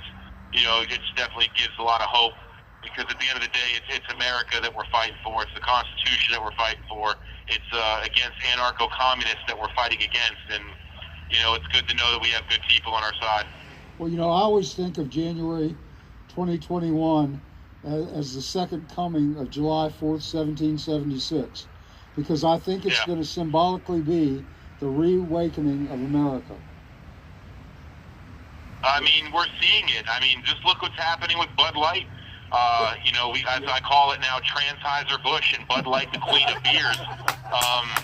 You know, they're continuing to fall. They've actually had their place in the U.S. stock market downgraded twice, along with Target has been downgraded in the U.S. stock market. That is the voice of the American people that have rose to the occasion to say enough is enough. We're not going to tolerate transgender clothing for babies and, you know, tuck-friendly swimsuits for kids and whatever the hell a Dylan Mulvaney is. The answer is no. Yeah, in fact, in our upcoming edition, we have a front-page article called "The Transurrection," talking about how it's out here in the country. All the YMCAs have this big pride deal they're pushing with all the posters and everything. A local golf tournament was just won by a transsexual from California. So Frisbee golf. Yeah. In fact, I'm sure you saw the recent demonstration in San Francisco where they were chanting, "We're here, we're queer, and we're here to take your children." Wow. And Yeah. Bothers me. they're going to have to come through some of us before they get to the children. That's good. Yeah, absolutely. I'm not, I know they've spoken pretty loudly. I think that people are waking up. So a transgender won a golf tournament. Yeah. That's, pretty ironic, tranny smacking around some balls. That's kind of, that's weird. Here's something you could touch base on the transurrection here. GoFundMe, the amazing company that it is actually supporting crowd fundraising for underage kids seeking transgender dysphoria care, as far as getting their whatever chopped off or converted into male genitalia or prosthetic boobs. They're actually allowing these GoFundMe fundraisers for minors to exist and operate. But if you're a red-blooded American, you get your GoFundMe taken down. Yeah, I think the actual name of the procedure when they turn a girl into a boy, I believe it's referred to as an addictomy. Yes. If I'm not mistaken. Yeah, it's clown world that we're living in for sure. Yeah, well, sometimes you have to laugh to keep from crying. But yeah. I actually have a good time taunting these people. Yeah, that's good. I mean, I used to have a couple Bud Lights, after work, but I can't now because I have a whole new meaning of banging a couple tall boys after work that I just can't get out of my head. So I'm gonna leave that one alone and maybe just drink some Modelo. Yeah, I recommend Keystone Light, but then again, that's me. Yeah, I never used to drink Bud Light, but the owner of the airplane hangar I used to work for would always have a case in the fridge, and after the guys closed down for the day, the work was done, we'd always have a few. So they kind of grew on me. I think Dylan can identify with that, but they're going to grow off me now. I'm going to get a Bud Light removal from my doctor now. Get that out of my life. I'll keep my penis though. Yeah. I'm sure your fiance will appreciate that. Yeah, she'd kill me if I did anything like that. Yeah. I've asked her. She said no. But yeah, it's definitely clown world. It's good to see that America is waking up. Target has learned its lesson. Bud Light, Anheuser-Busch has learned their lesson, and we've got a lot of work to do. It's good to see these ESG woke companies. They represent this agenda and ideology, and not their shareholders. And that by law, that's malpractice. Yes. Yeah, and in fact, some of the shareholders are organizing a lawsuit, as they should. Yeah, I'm a Trump guy all the way, but Vivek Ramaswamy has been one of the very first proponents against this ESG marketing and the stock market. It's really exposed a lot of them. I got to give my credit to him. I think one stuff. BlackRock is really at the heart of this, and what the big problem is BlackRock, and that needs to be in people's sight, the target, and find out their investments and what they're doing, and learn to follow BlackRock's money and take it away from them, because they're the big proponent in its ESG marketing. There's no doubt, and people are finally waking up. But it's this unholy alliance of big government and big business. As you know, you're a student in history. Eisenhower warned us about this. He sure did. I mean, I remember was it Thomas Jefferson that gave that speech that said, if the economy's persuaded by, and I'm paraphrasing here, inflation and deflation, the corporations that will grow around our economy would be monstrous and disastrous for our nation. Well, we're living that right now, so he was right again. Yeah, well, that's what happens when you stop teaching history. We've got several different types of history we're teaching now, and we're really crapping on American history. We're teaching our kids to basically hate our history and lying about it, and everything America ever did was bad, and we did participate in slavery. We were a segregated nation. We've long since rose past that, rised above, and in no other place in America have people enjoyed the freedoms and the prosperity than here in the United States. We have more black millionaires and billionaires than any other country on the planet. It was, Western man was not the only villain in slavery, but Western man was the one that ended it worldwide. If it wasn't for the sacrifices of Western man, their African kinsmen would still be dealing in their own people. And, slavery was the leading cash crop for the tribes of Mansa Musa. And today, they actually still have slavery that falls deaf. You have 1 minute remaining. That falls deaf on the ears of these racist, leftist race pimps. And they don't care about that anymore. They just want to demonize the Constitution of America because that's how they make their money. But if we stop bowing to them, they're going to have to find a new line of work. Yeah, well, you know what they say, starve the beast. Yes. Get rid of AT&T. Get off of that cell phone company. There's other companies to use. Get rid of Gmail. Stop using Google. That's a start.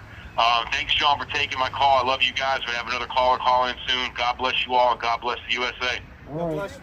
God bless you, Barry. Stay strong. Yes, sir. Take care, guys. My sentencing is July 6th. All right. All right. Thank you for using Global Telling.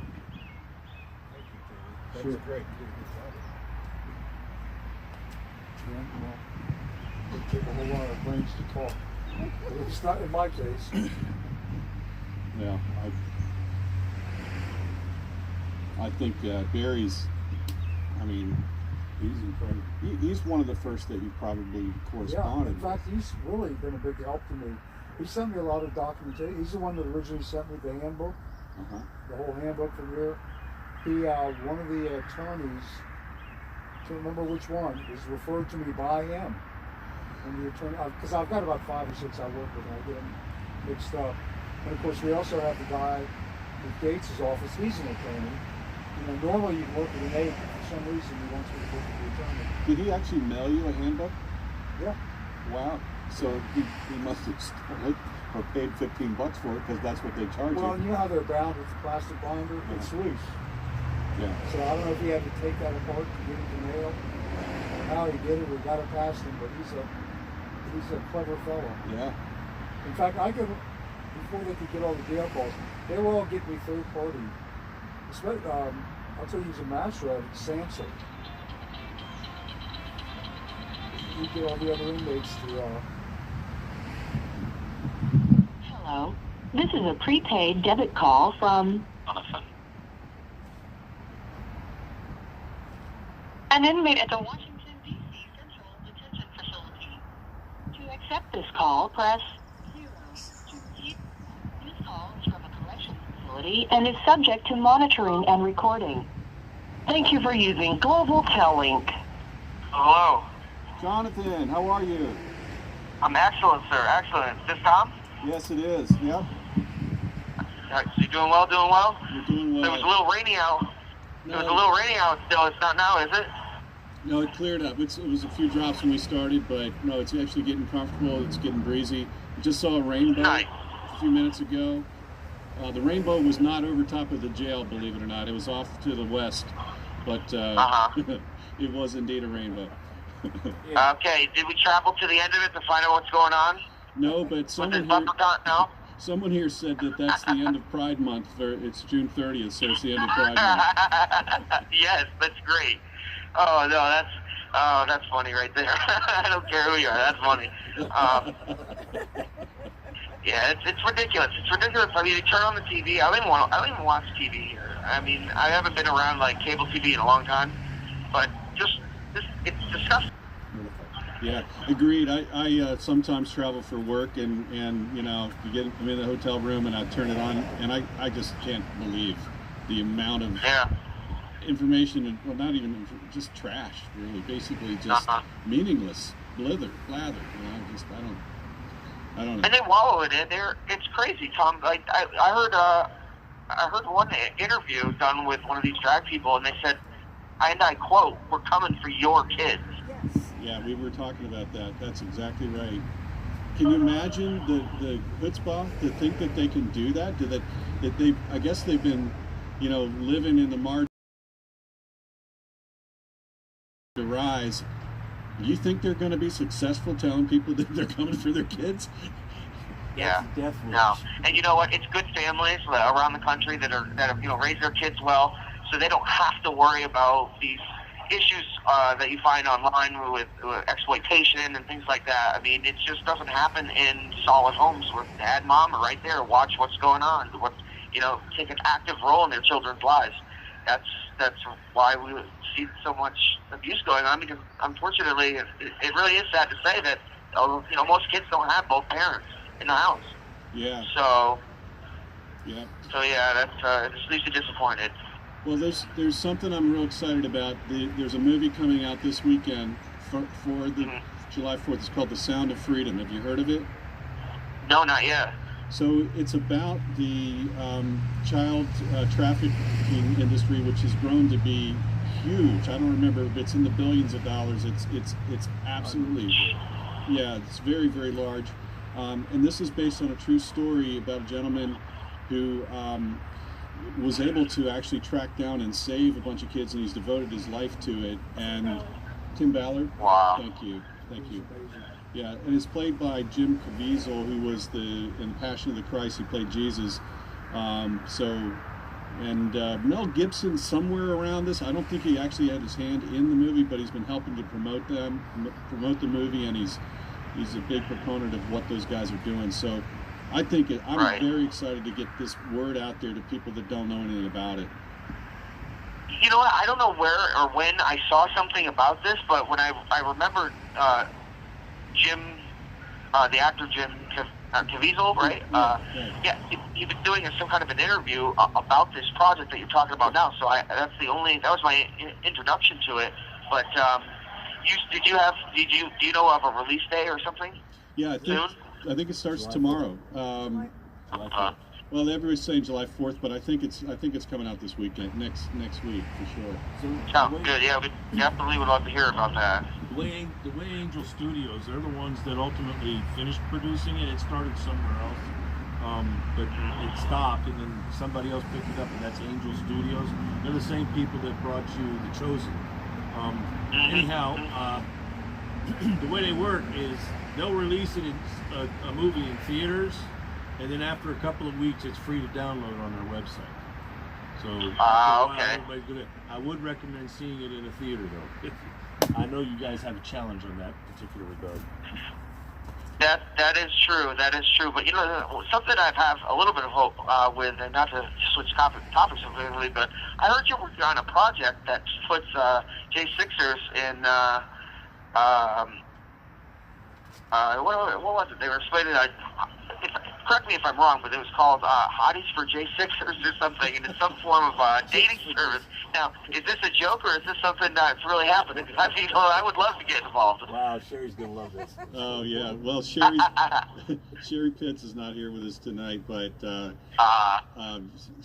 she came up with the idea, and and she brought to the last vigil a picture. Or she brought a sign that said, "Advocating for J6ers, no cages for J6ers. Let J6ers free range."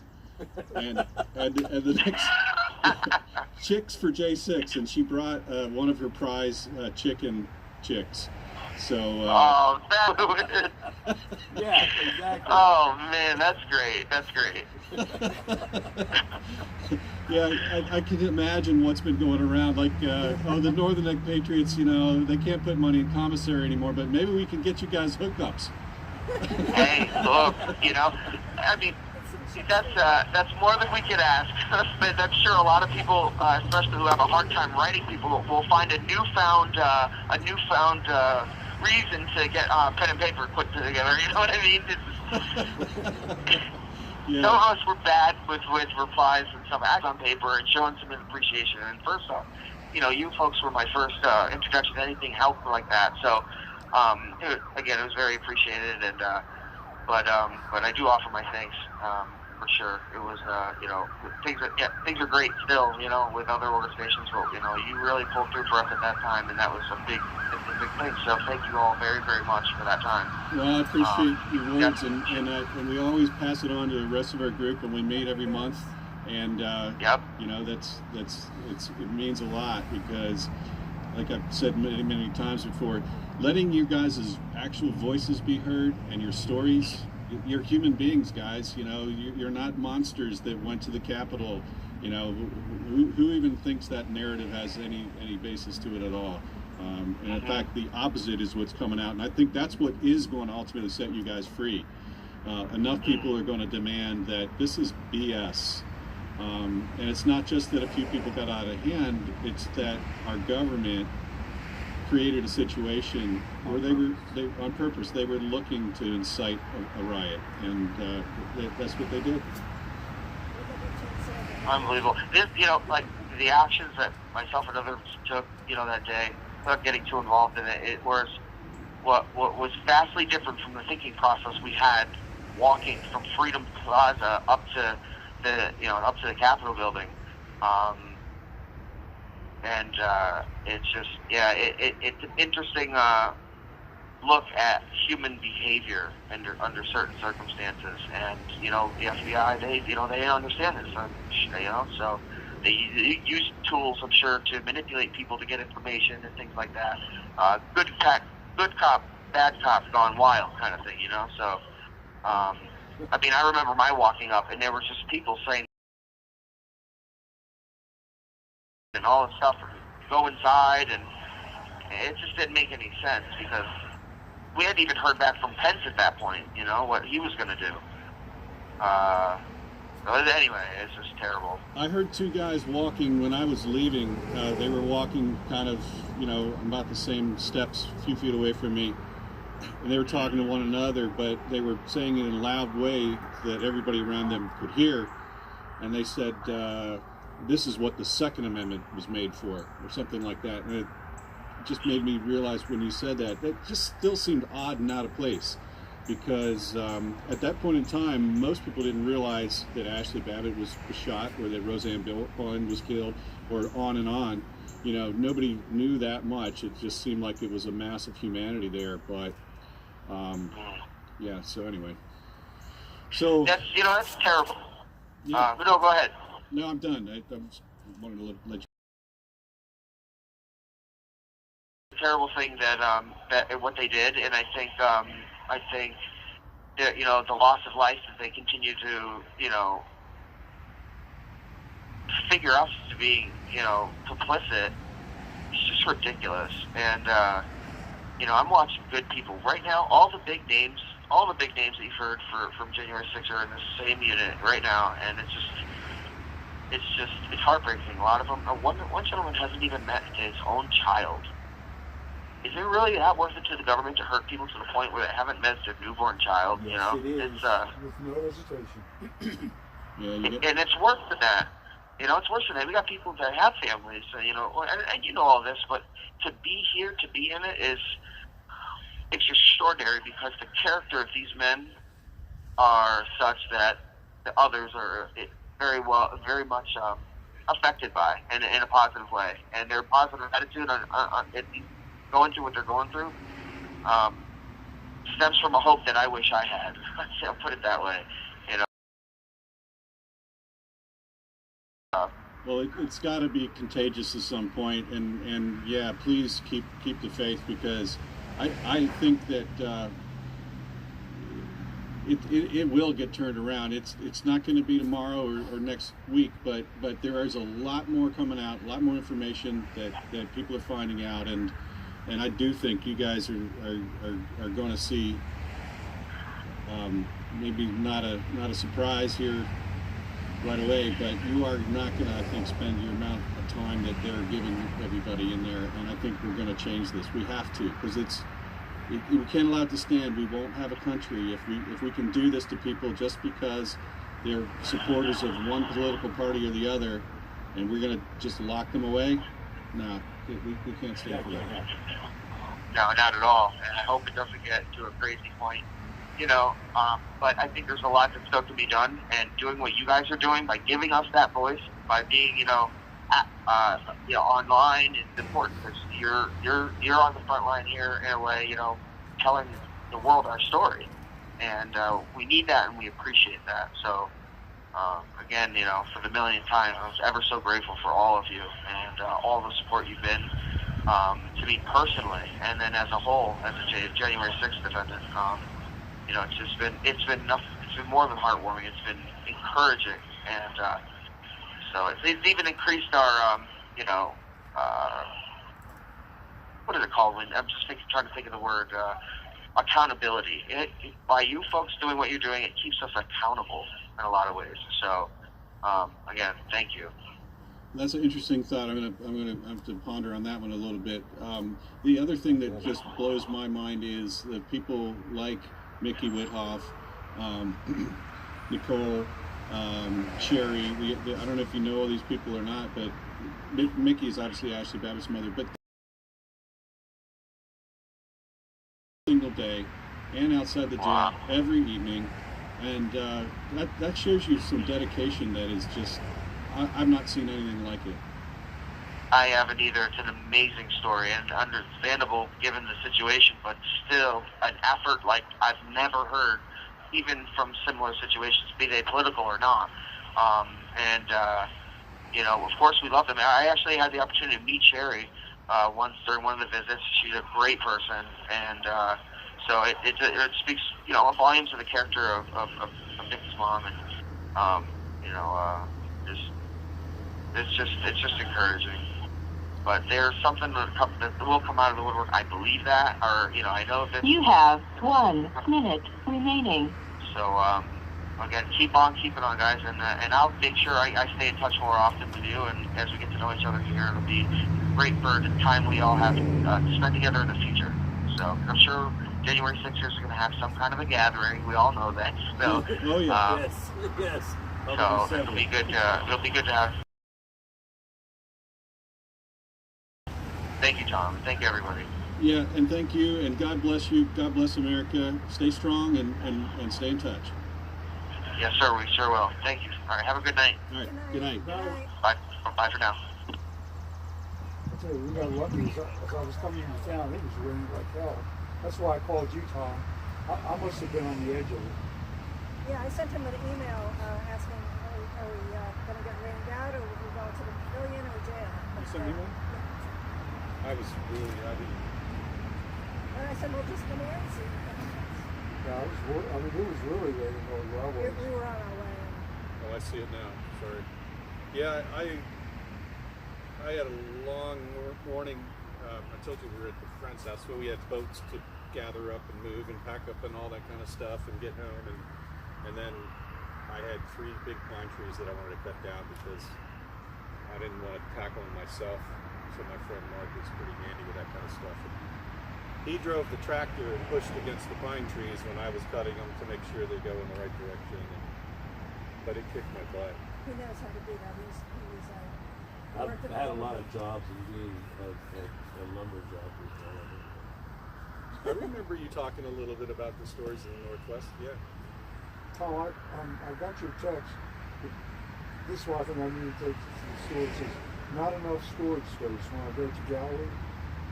And it's, you can ignore it and you can still go and get. Well, I think the only thing I could think is people send me videos, maybe J6s, the families of different stuff. And I usually have already read it, so I've probably got a lot of stuff on here I didn't know I've got. But the problem is I can't get the picture for the paper to myself. I didn't know where you lived. Yeah, you take a picture of the big structure. It's a Washington, D.C. Central Detention It's nice to know Facility. because, the purpose is sent free. So they're getting shrimp. Hang on. Well, it's got to be because I've got the picture of it. Sure. If it's on their table, the purpose did it. Thank you for using Global Tele. Hi, this is I'm using Rob's thing since my phone has been having issues. This is Brandon Fellows. Hey, Brandon, how are you? Thanks for calling. Yeah, no, it's awesome that you guys are still out there. I'm all right. You know, I'm at the D.C. jail. Kind of wish I was over at Lewisburg still, in Pennsylvania, but yeah, way better than Northern Neck. Yeah, So, when did you get moved into DC? um, what was it? About 2 weeks ago, as of yesterday. Okay. Is there any Yeah. J6ers still up in Lewisburg? There's one, and it's James Grant. Oh, really? Just one? Yeah. Wow. Well, that's Yep. good to know. All right. Yeah. Other people left, and they were all the Proud Boys. Proud Boys left 6 days after I left, so yeah, it leaves just James there. It's funny because, well, it's not funny, but Jeffrey Brown, I think, was the last one here for several weeks, and he'd call out and he'd be like, I don't know why I'm the Lone Ranger here, but he was for a period of time, at least 3 weeks, Yeah, and then he finally got to move on. But wow, James is stuck up there, huh? well, you know, it's not a bad place to be stuck. I mean, they have great food up there, and they have a gym, and yeah, it's for being a prisoner. I mean, it was pretty sweet. Well, it was definitely better than here, as you said. So I'm Yeah. really glad that was a big improvement. Yeah, so I haven't checked in a while. I didn't know if you guys had any recent developments happen in the past 3 to 4 months. I know, you know, I had my phone calls banned over at the previous jail. He's the editor of the Northern Neck Yeah. Sentinel, so he's sitting here, and I'm going to hand the phone over to him and let him tell you a little bit about it. Okay, cool. Thank you. Brandon, can you hear me? Yes, how you doing? Good. How are you? I'm decent. I'm a lot better, as I said, than being over at Northern Neck. DC jail has definitely fixed itself up a decent amount. Still has some areas of improvement, but you know, it's good to see some positive changes happen. Well, it sounds like you're in pretty good condition considering the condition you're in. Yeah, no, I mean, I passed my 2-year anniversary since I last talked to you guys. Despite that's past my guideline range, but yeah, interested to hear what recent stuff has happened the past couple months at Northern Neck. Yeah, let me give you some updates. We've been doing a lot of research, you know, following the money and all that stuff. In the current edition, which is about at the end of its cycle, in English and some of his exploits. And we've got some recordings of him lying on a 911 call, which I think are going to be pretty critical from the legal aspect. Other than that, the Patriots have been active, going to the meetings, and we've actually got a couple of the jail board members that are looking into some of this, 2 of the sheriffs. That's good. And we've been passing on all of our evidence to the attorneys of some of the detainees, and also a representative for Matt Gaetz, who's on the Judiciary Committee, and also top aide of Donald Trump. She's been very helpful. Awesome. So we're getting. Hey, I'm sorry. Go ahead. that's our guy. No, you go ahead. Yeah. One thing I was going to ask you though, Brandon. I understand, and correct me if I'm wrong, that you were assaulted at Northern Neck Regional Jail not long before you left. Is that correct? That is, it was by Lieutenant Ball and a Corporal Laws. I know the whole where they. How long the videos are stored there? I'd be very curious to know, because I obviously would like those videos, but I haven't. Obviously, the civil attorneys typically haven't wanted to. The people that I've talked to haven't wanted to touch January 6 cases, unfortunately. Well, luckily, I'm working with a guy, John Sheldon, he's right here in Virginia, and he's gone up against the Northern Neck Regional Jail before and won. And he specializes in post-incarceration law. And I think eventually it's going to end up in a class action type scenario, and hopefully what we're doing is going to end up helping all of you. And that's that'd be great. And I just want to add in here, I actually, while I was there, I got so infuriated that was done, and then the nurses didn't do anything. I actually started collecting a bunch of names. It's in my paperwork with my mother, who were also assaulted by Lieutenant Ball and Corporal Laws. Yeah. And you know, So I have, and or people who witnessed mine. I have a couple witnesses for them too. So I'd be happy to share those with him when since he says post incarceration, I'd be happy to share that stuff with him. Yeah, and have your mom or whoever get in touch with me, because I'm compiling all that, and I'm compiling the names of the most abusive officers. Now, Ball comes up a lot. Yes. His name, Laws does come up some. This guy Caleb. I know there's two laws. It's a younger laws, is my understanding. So. Right. There's Yerby has a bad reputation. In fact, we like I said, we just did an expose on English, but there are plenty behind him. And of course, all this comes from Ted Hall. He's the one that directs all of this. So I'm sure you know that none of these people would be doing any of this without his blessing. Yeah. So I do also know, I don't know if I've shared this with you personally, but I remember documenting when I first met Wingo, who I think his mom is booking area, because they did give me a kosher tray, and the doctor even said to me, there's a quick side story, the doctor said, hey, please just eat the normal trays because this place will let you die. That was their doctor that they had brought in was telling me that. He's like, I've seen people die here, they don't care about you, please just eat. And eventually they just put me on 2 insures, and yeah, they gave me 2 insures the whole time I was there. I ended up losing 20 pounds there, but the point that I was getting to was with Yerby, long story short, I remember seeing him, Daniel kept warning everybody, they just brought him in and he kept saying, hey, I need medicine, I have seizures, and then he had a giant seizure and bang, hit his head on the floor. He had probably like 4 or 5, I timed everything, kept asking for the times when he was having seizures, and even one of the nurses, Miss Epps, just rolls her eyes as he's having a seizure, and us people in booking were like, hey, what are you doing? What are you rolling your eyes for? Do something. Was they just put a bunch of mats inside the room, and he would just continually, he was honestly flopping around like a fish, like every 10 to 15 minutes until they finally dragged him out of our sight. And I didn't see him for weeks, and then I saw him in J-Pod, and I was like, oh, you're alive, dude, I was wondering about you. And yeah, Yerby was one of those officers who honestly should not be on the job. The guy started having a seizure, and he took it as Daniel was trying to be hostile, and he said, swing at me again. And when he finally came to, we're trying to let the guy know, hey, Wingo's not swinging at you. Clearly you're freaking out at the guy having a seizure. You need to do something else besides threaten to beat the crap out of him. Well, it was very sad. Well, I found out. Well, actually, I knew firsthand when I was a supervisor. They had to fire one of the deputies, and they had to review it with the supervisors in closed session.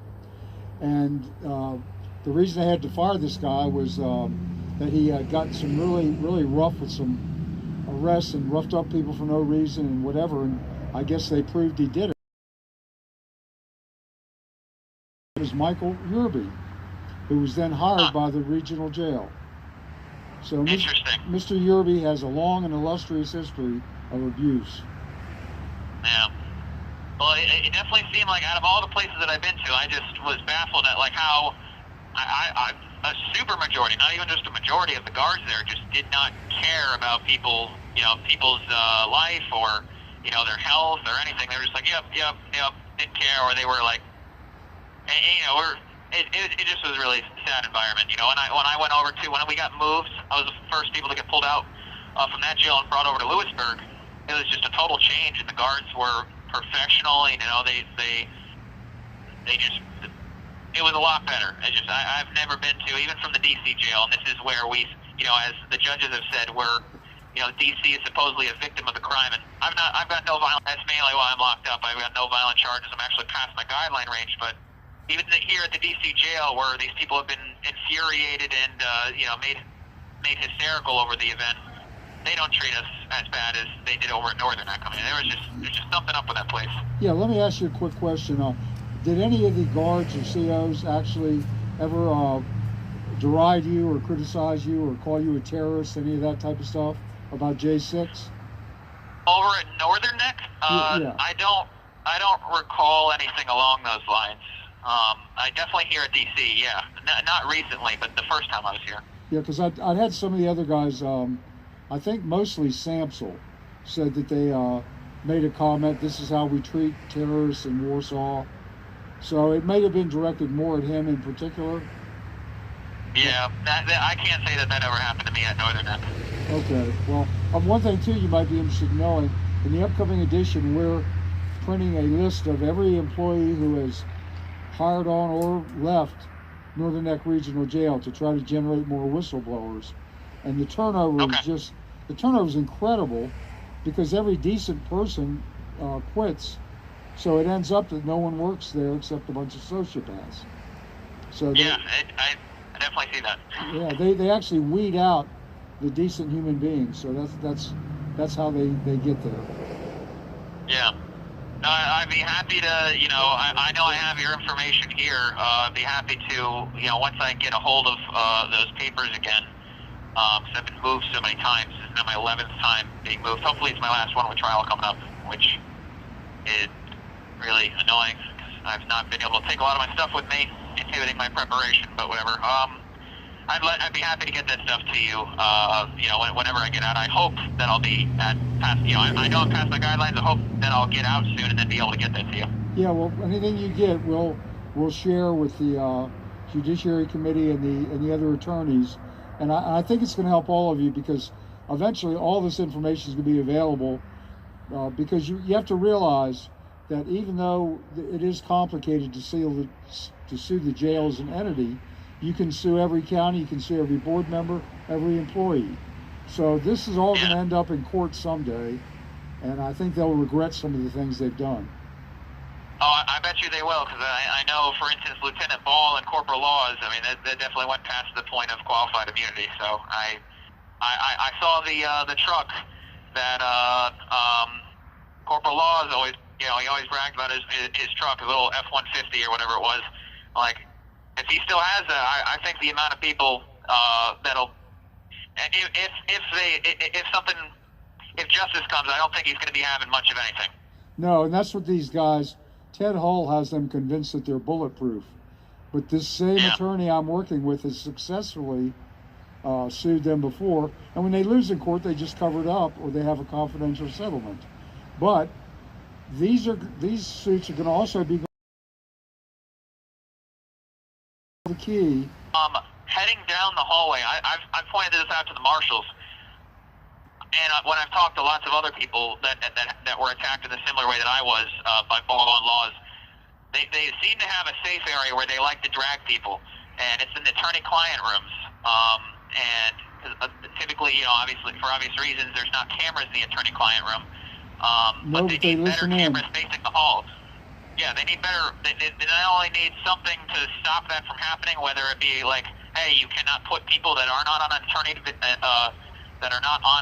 visit in those rooms, and they need to get a better camera over in that area, because I mean, the guy felt very safe smashing my face into both doors and breaking my glasses. I'm actually wearing the still broken glasses. You have 1 minute remaining. Still wearing the same broken glasses that they broke from smashing my face into the door with my handcuffs behind me. So yeah, and we also have a recent whistleblower that says there's a way those cameras can be paused, or even if there is a camera, they can turn it off until the beating is completed. Yeah, I don't know if they feel safe about it, but I know that I've got the witnesses that I need who you know, I know this phone call is about to end, but I just hope some justice is brought, and I know it works slowly with this, but it's good that we're making headway, and I thank you guys for doing what you guys are doing. All right, great talking to you. Thank you, you too. All right, have a good day. Bless you, Blanton. Right. Thanks. Bye. Bye. Thank you for using Global Towing. You're welcome. Not global towing. I didn't hear what you said.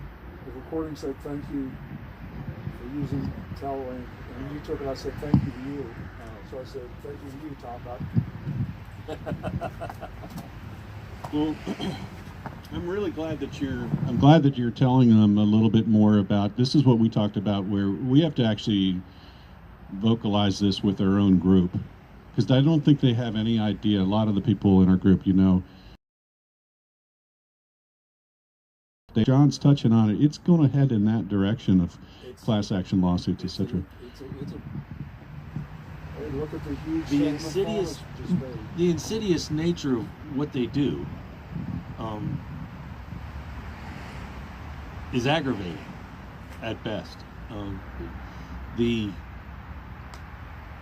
Like he was just talking, they drag people into the attorney-client room because there's no cameras there to beat their asses. That's disgusting. They cover everything up. We've got a bureaucratic state government, we've got a bureaucratic county government, several of them that are involved with this thing, and bureaucrats just turn their backs on problems and hope that they'll go away. Well, I think we've also got an internal whistleblower now. If you notice in the current edition, I've got a copy of the room where he's beaten with the pool of blood. Right? I got that from Gateway Pundit. They published it, I published it, no one has challenged it. Isn't that And interesting? It could have come from Inside. That's awesome. That is awesome. And if I knew who it was, I'd say I don't know who it is. Well, I don't want to know. I wouldn't disclose it if I knew. Hero that'll go unnamed. Seriously. But you're right. The group needs to, our group needs to understand the mechanics of what's going on and the direction that it's headed. Well, let me give you a good example with this. I keep forgetting. A good example of what Maurice was just saying is that recently, in fact, all of you were there. We were at a jail board meeting, and right after it started, they called for a closed session. It lasted, I believe, an hour and 24 minutes. Hold it, we got a call coming in. It'll take a minute. Go ahead. Lost my track of thought.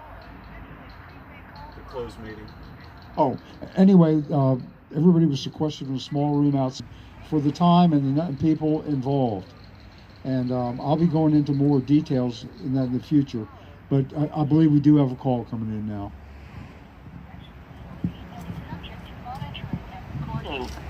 Thank you for using. Hello. Hello, this is Tom. Hey Tom, how are you, Mr. Jeffries? This is Daniel Rodriguez. How's everybody? Hey, Daniel, great to hear your voice, man. Yeah, good to hear from you too. How's everybody doing out there? Is everybody okay? We're doing fine, yeah, we're doing fine. It's nice weather, and we just got to speak to a whole bunch of you patriotic people that we love, so it's a good night. Oh, thank you. We love you guys.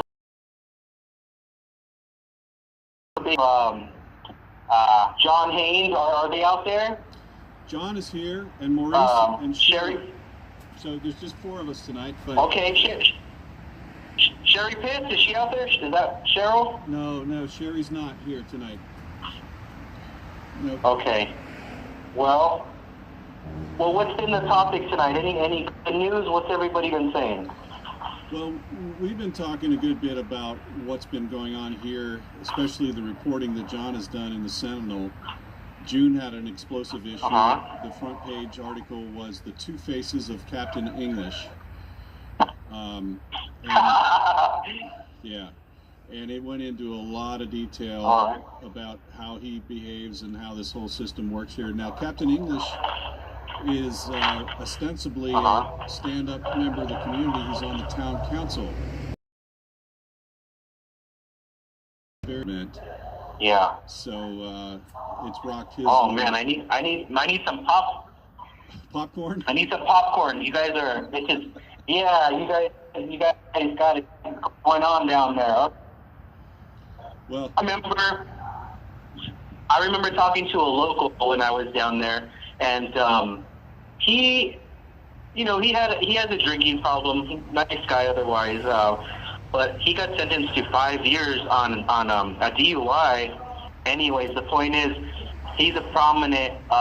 He's established. His family's been in that area for a long time, and he has farmland, lots and lots of acres, and I guess part of the farm, the back part of it, it reaches one of the judge's properties, and he said that you could see the judge the sheriffs would show up, and the COs would show up, some of them, and they're all working together, you know.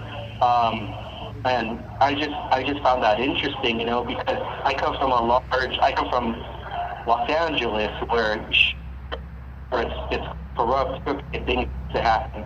But it just is out in the open. He was telling me, you know, everybody knows that this person is, you know, smoothing the other one over, and they're rubbing the elbows and shoulders together and drinking, and you know, they're building this camaraderie amongst themselves, and it's hard to break that sort of thing. You know, we know well how DC runs. You know, they don't like to talk about it here in DC, but it's embedded in the culture almost. You know. Yeah, it is. Do you remember a name that you want to share, or not? I don't want to share his name because I have lost contact with him, and I'm afraid to get him in hot water. Okay. I will say his first name is David, but you know, I know he's gonna have to go back and live there. You know, he's got other family that still live on that part of in that area. He's only located around about 15 minutes from that jail. I was told. Okay. But great guy, you know. I thought he was great, you know. I prayed a lot, you know, that he could get over his affliction, his drinking problem, and whatever. But you know, he was. I think he got too much time. But, you know, I don't. That's just because it's a DUI and. Well, fine. Your observation is good, or his observation. It is a very cozy relationship here. The board members, everyone, Mm-hmm. they Little boys club is Mm-hmm. they don't really dig into anything that they're told. Ted Hall pretty much puts on, I call it a TED Talk. He just rambles on, pulling all the strings. He's just sort of the front man, but some of the board members maybe are doing that. But it's a very cozy relationship between the counties, and it's so cozy because no one's ever been held accountable for what they do wrong. And that's what we're changing here, and that's because of you guys that have brought it to citizens' attention that we can actually dig into it. Right. I appreciate that. That is some kind words. There was a tough time on there. Not to cut you off, sir, but we are about to sing the national anthem here in DC. We got close to 40 guys in here that are about to sing. 40. Well, there's Tim. Tim's not going to sing. We got about 40 guys in here that are going to sing the national anthem. Sorry, that's Lego Man, by the way. If you guys are familiar with Robert Morse, great patriot, he's just popped into the studio here. But he just wanted to let me know that if you guys want to hear the national anthem. Oh, yeah. Yes. Still there. Yes, we do. All right. Let me turn this studio mobile and let me get out there. And what's the time? What's the time? Okay, 1 minute. 1 minute. To just make some small talk, we got a minute until the national anthem. I heard that there's some George Soros backed, is it DAs in Virginia that just took office or in position? Tom, you there? Yeah, I'm here. It's kind of loud. I haven't heard that, so I don't know. I read that somewhere or saw it on the news somewhere that 3 Soros-backed, I believe, DAs are now in power there. Here we go, guys. The national anthem, guys. Here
back. You guys are still there? We're still here. We're still here, Ben.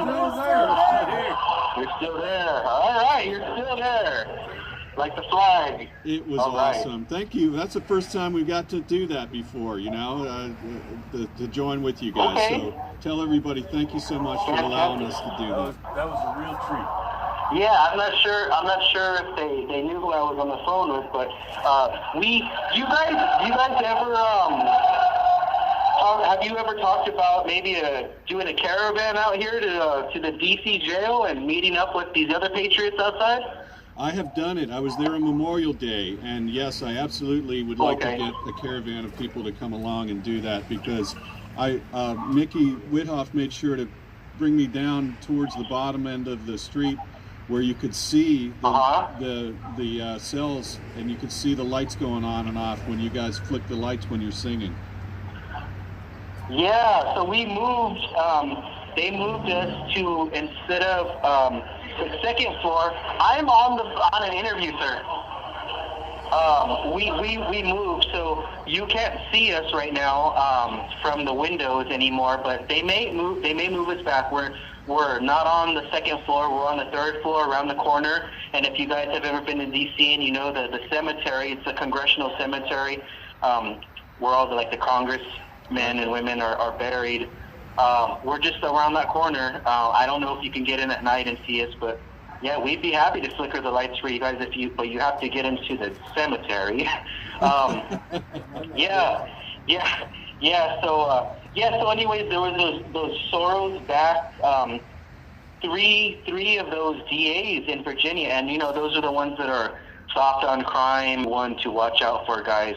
He just had a meeting with some prominent Democrats, and I know what is it, Nadler? Is it Jerry Nadler, I believe, was one of them, and we know he's not aligned with America, and these people, they just pretend. They're a bunch of phonies. They're phonies. Joe Biden, he's a criminal. These people are so crooked. It's like the United Snakes of America here in the DC swamp. Yeah. But yeah, we hear all about this. We got Hunter Biden's partner, Tony Bobolinsky. You guys should watch this interview with Bobolinsky. I watched it on Tucker Carlson way back in October 4th of 2022 was the date it aired. It was his second interview, and boy, they didn't even call Bobolinsky in to testify recently, even though he. We saw that interview too. Yeah. Yeah, Ned. Okay. Talk about a smoking gun. I mean, the guy had the goods on the whole thing.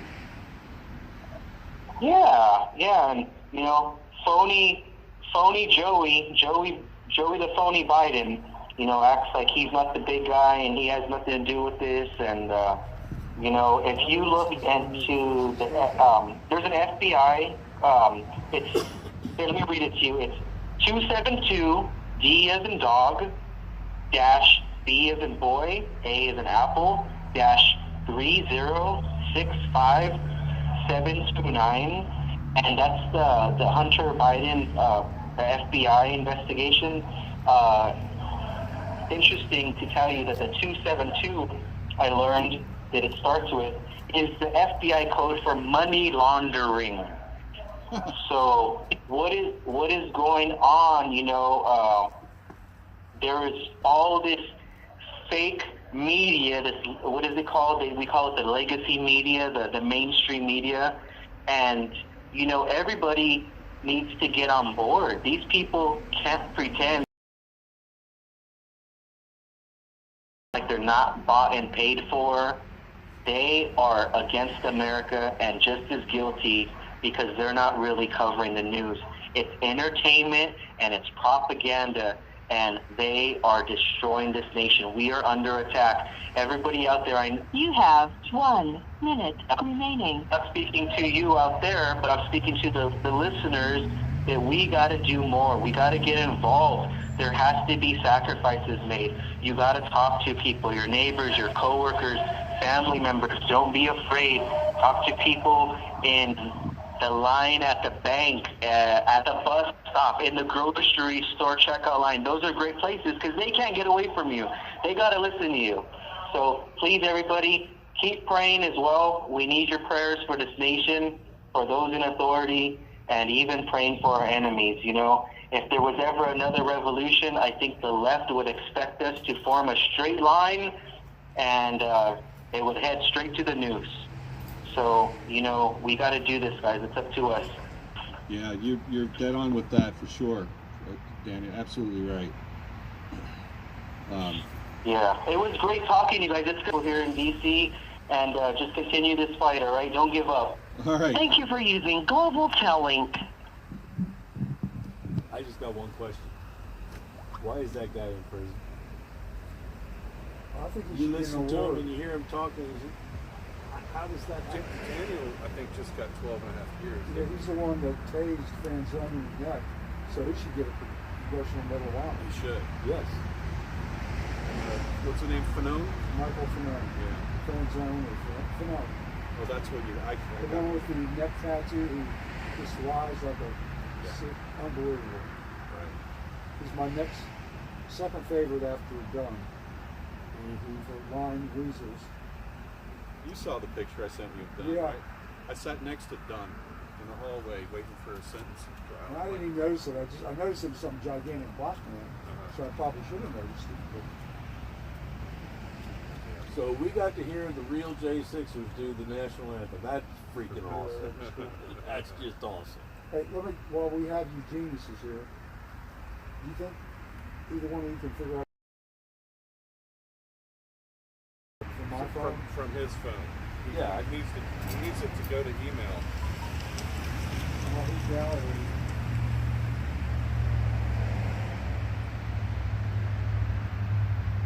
Which one do you want to send? Okay. That one, Jonathan Newmore. I've got a front page article on him, which is good because obviously it talks about the Patriots.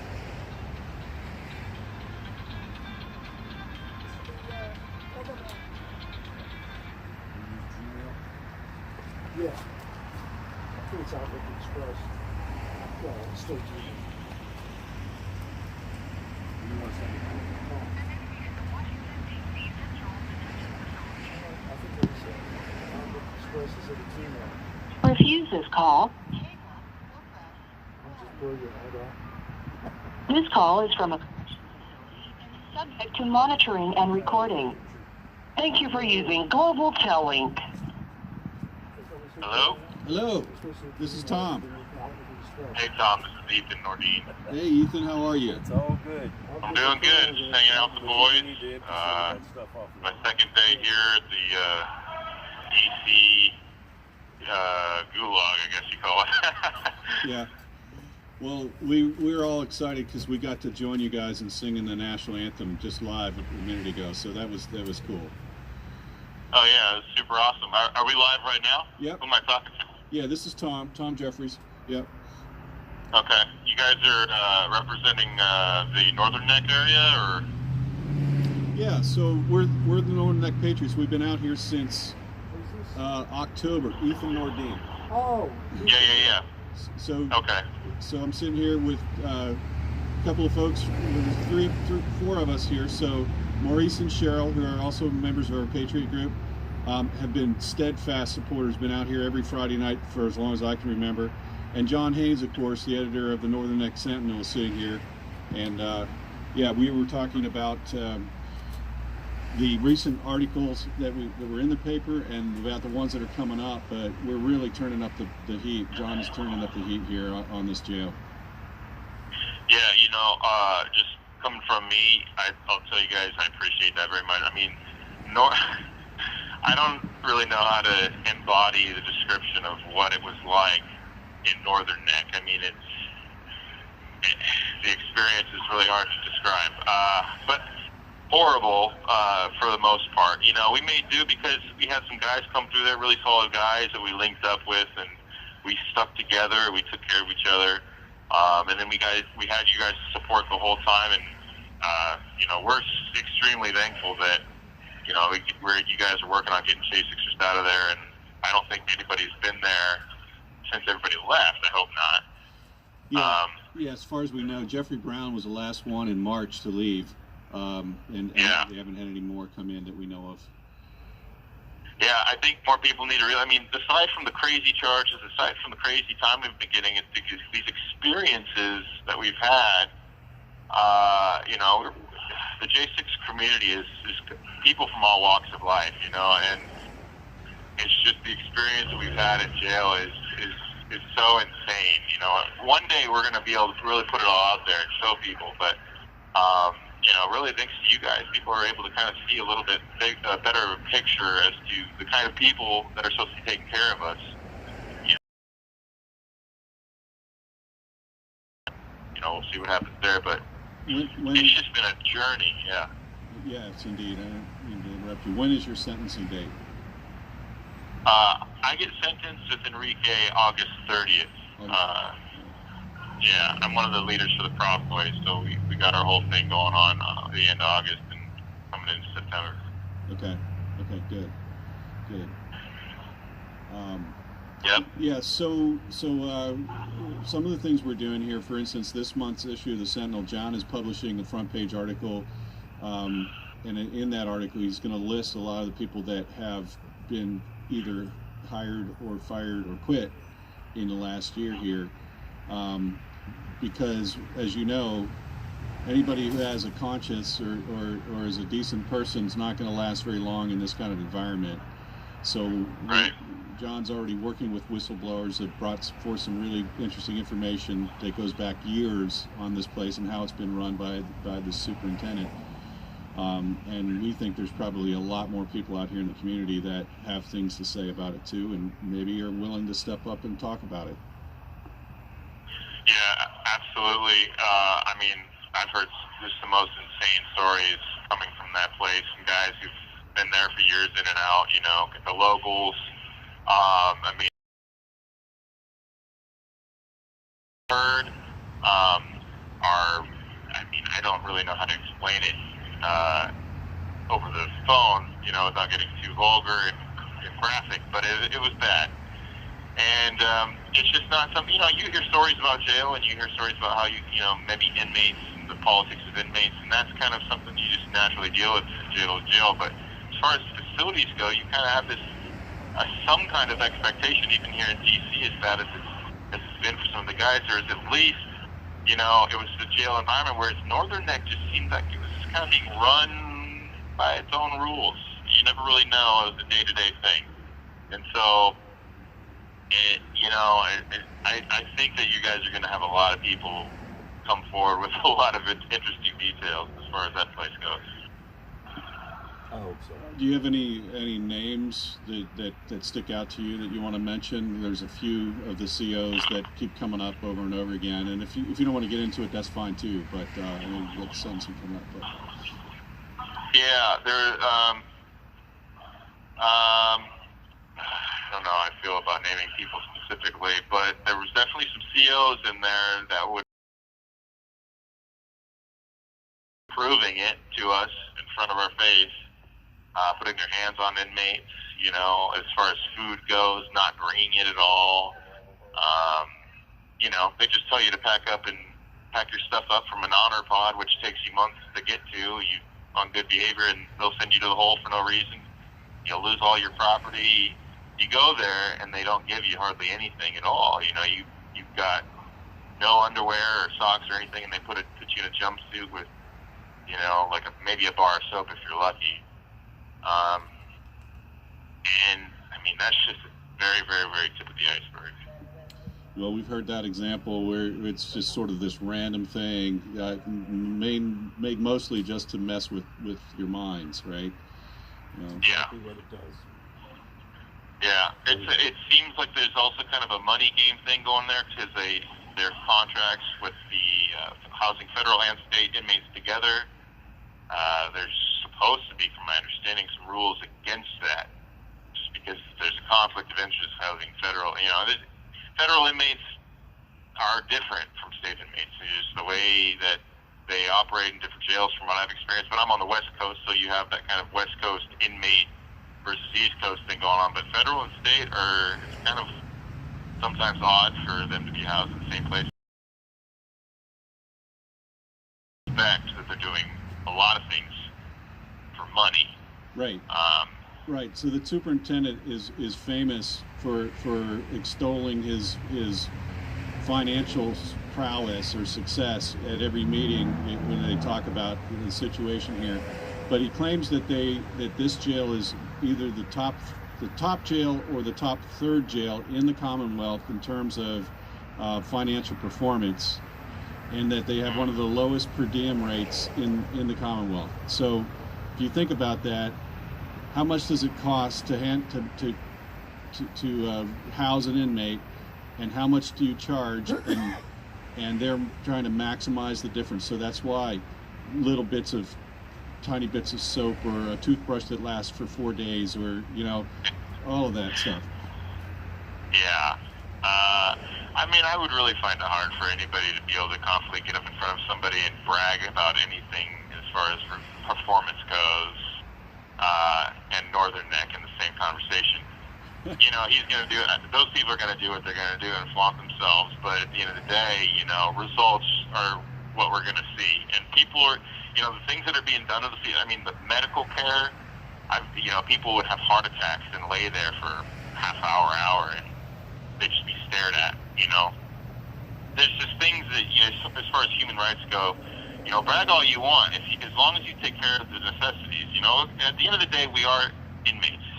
Some of us aren't convicted yet, but at the end of the day, we have lost a certain degree of our freedoms and humanities, and we've all kind of come to terms with that. But when it comes to just basic human rights and, how you treat a human being, I think as far as performance goes, if he's bragging about performance, he has nothing to be proud of. I would agree with that wholeheartedly, for sure. That was well said. Yeah, seriously, that was well said. You want to say anything, Tim? I really appreciate the point you just made. And that's Maurice speaking, by the way. There's the human rights piece. Oh yeah. There's the universal law of human rights that's being violated here perpetually, and they're totally ignoring the higher law that they're supposed to be following, that most people follow. And the reason that they do this is because they're sick. They're just sick. Yeah, absolutely. It's a money thing. That's all it is. It's greed, and then that greed comes with low quality staff. That low quality staff turns into power hungry, bullies basically, and That's right. the smallest little thing escalates to something that didn't need to happen. And it's hard to be in it. It's hard to wake up every day in jail.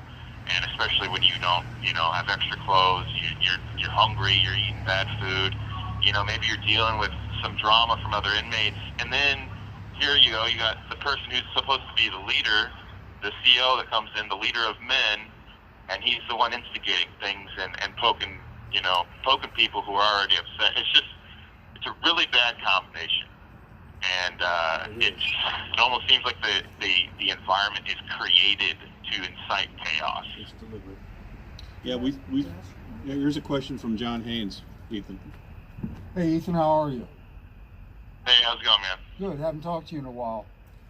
The reason I wanted a quick question, a few months ago, we had your picture on the front page of one of our issues, and I was just wondering if you wanted me to mail a few paper copies to your family. Yeah, sure, that'd be awesome. Okay.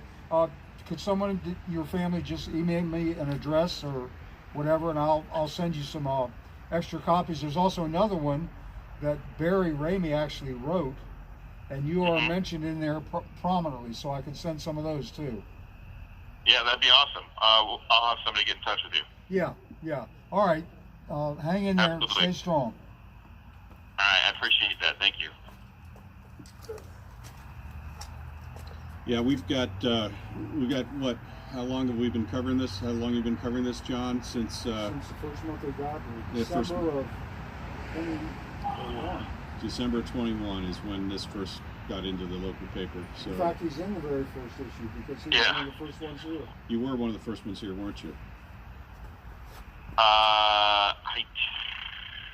I can't remember. I was there for quite a while. I can't remember. I think it was over 9 months, something like that. Yeah, right. So yeah, I guess you would have been covered. Yeah, there were a few that got through that we didn't know about earlier on. So we have a total tally of 50 people that went through here as a result of J6. But anyway. Yeah, no, that place, we oftentimes refer to our journey from D.C., Alexandria, Northern Neck as kind of like a Lord of the Rings trilogy. It's just like dragging you through the mud. You got this burden to carry. It was difficult, but we're kind of. I think a lot of us we got the light at the end of the tunnel. The worst is kind of over with, and a lot of us, as crazy as it sounds, we hear ourselves say it all the time. A lot of us are just anxious to get to prison, and do our time and go home. Yeah. And obviously we're still fighting, but at this point we want to get out from under the thumb of this corrupt process that we've all had to endure. Well, that's I'm glad you shared that, because I can imagine there's probably mixed feelings on some of that, but yeah, I do think that there are some folks that are probably happy to just be there's a Jeffrey in a little town in western Pennsylvania.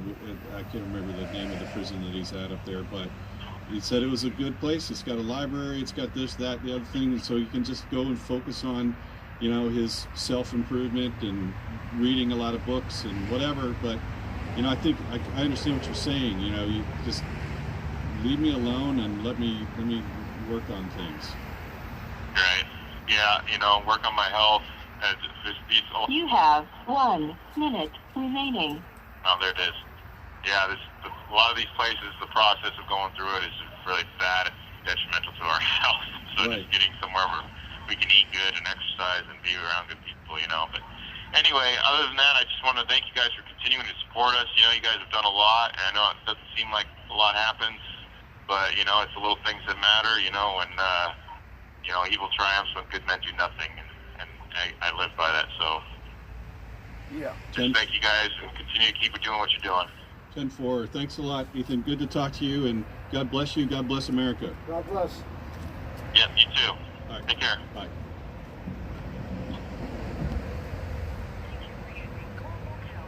The J6 you probably. Known, right? Was he the one that just He's actually famous even among the Proud Boys as being the one you don't mess with. That's awesome. Yeah, he evidently picked up the ringleader, the black guy who had the big thing, and body slammed him so hard that it popped his own shoulder out of flat. He kept pummeling him with his good arm. When he had him subdued, he went over, grabbed the yankers, yanked him back into place, and went back into the fight. Don't mess with him. And needless to say, they prevailed. Now, I'm not saying he's a troublemaker at all. I'm saying The guy's going to do what he's got to do. right. Yeah, I didn't see the film. So somebody said they were doing security somewhere out on the West Coast, and some Antifa guys came in and started trying to beat up a couple of the demonstrators. He said Northern took out 3 of them within about 30 seconds. Yeah. This will be our last one. Where they were no longer English. This is Robert. Call from Robert Morse. an inmate at the Washington, D.C. Central Detention Facility. To accept this call, press 0 to repeat. Using Global Telink.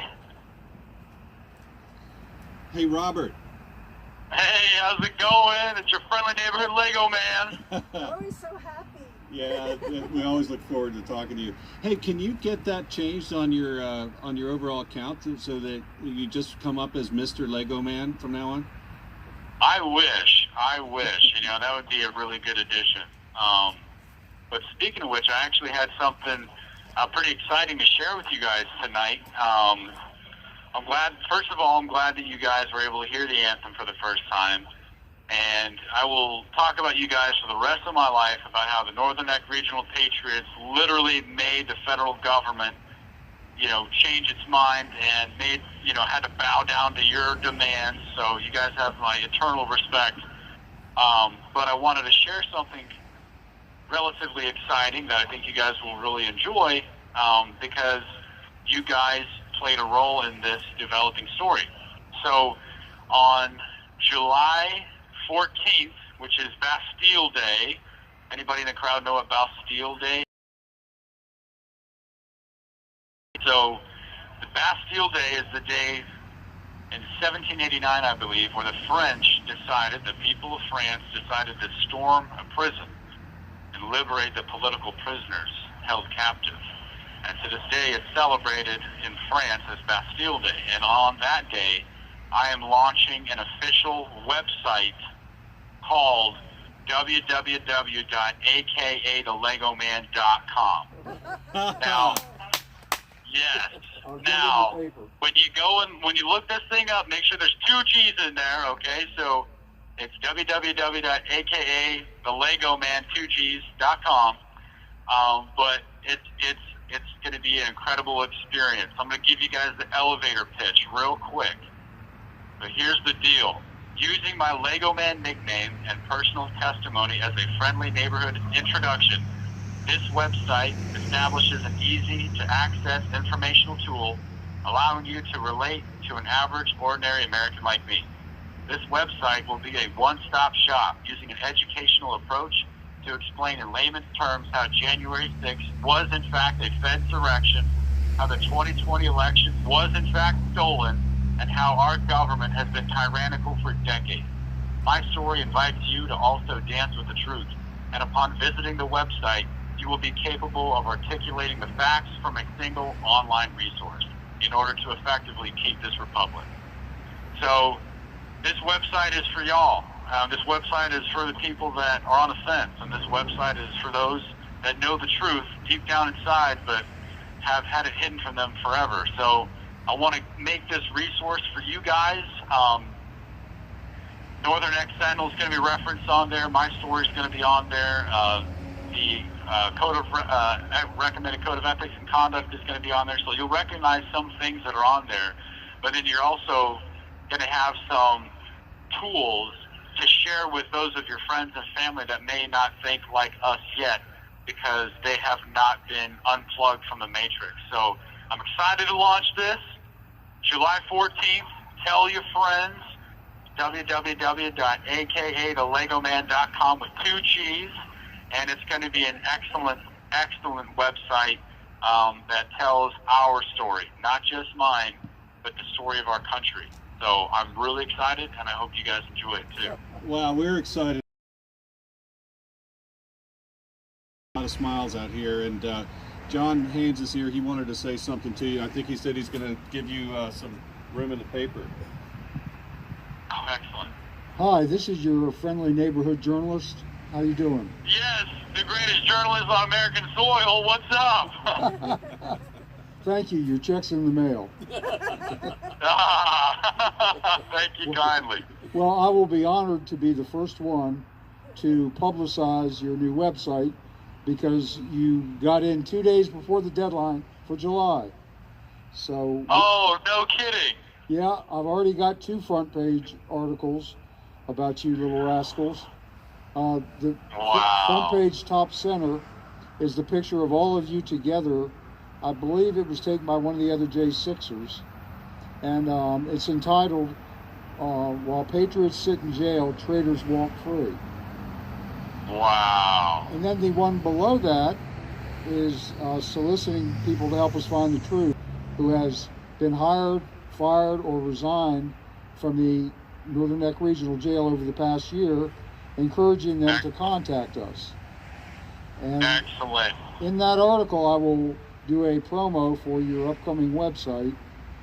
Thank you, sir. You probably already know this, but we had the feature on the current edition is called The Two Faces of Captain English, and we discussed some of his exploits. Good. I'm glad. Yeah, I mean, that's the thing. If you do things in the dark, they will be brought to the light, and that should be a lesson for all of us to learn from that man's example. I definitely saw both of those faces in the limited amount of time that I spent within the hellacious dungeons of Northern Neck Regional Jail, and I'm glad that you're bringing all that stuff to light. And I'll tell you what, sir, your check is also in the mail for telling the truth and pumping out the website. So I appreciate that. So maybe our checks will cross paths with one another. Yeah, or we can save them both up for when you get out, and then spend it on. That's the Constitution. If anybody's familiar with that, it's in the gallons. Of course, strictly for medicinal purposes. Yes, absolutely. Yes.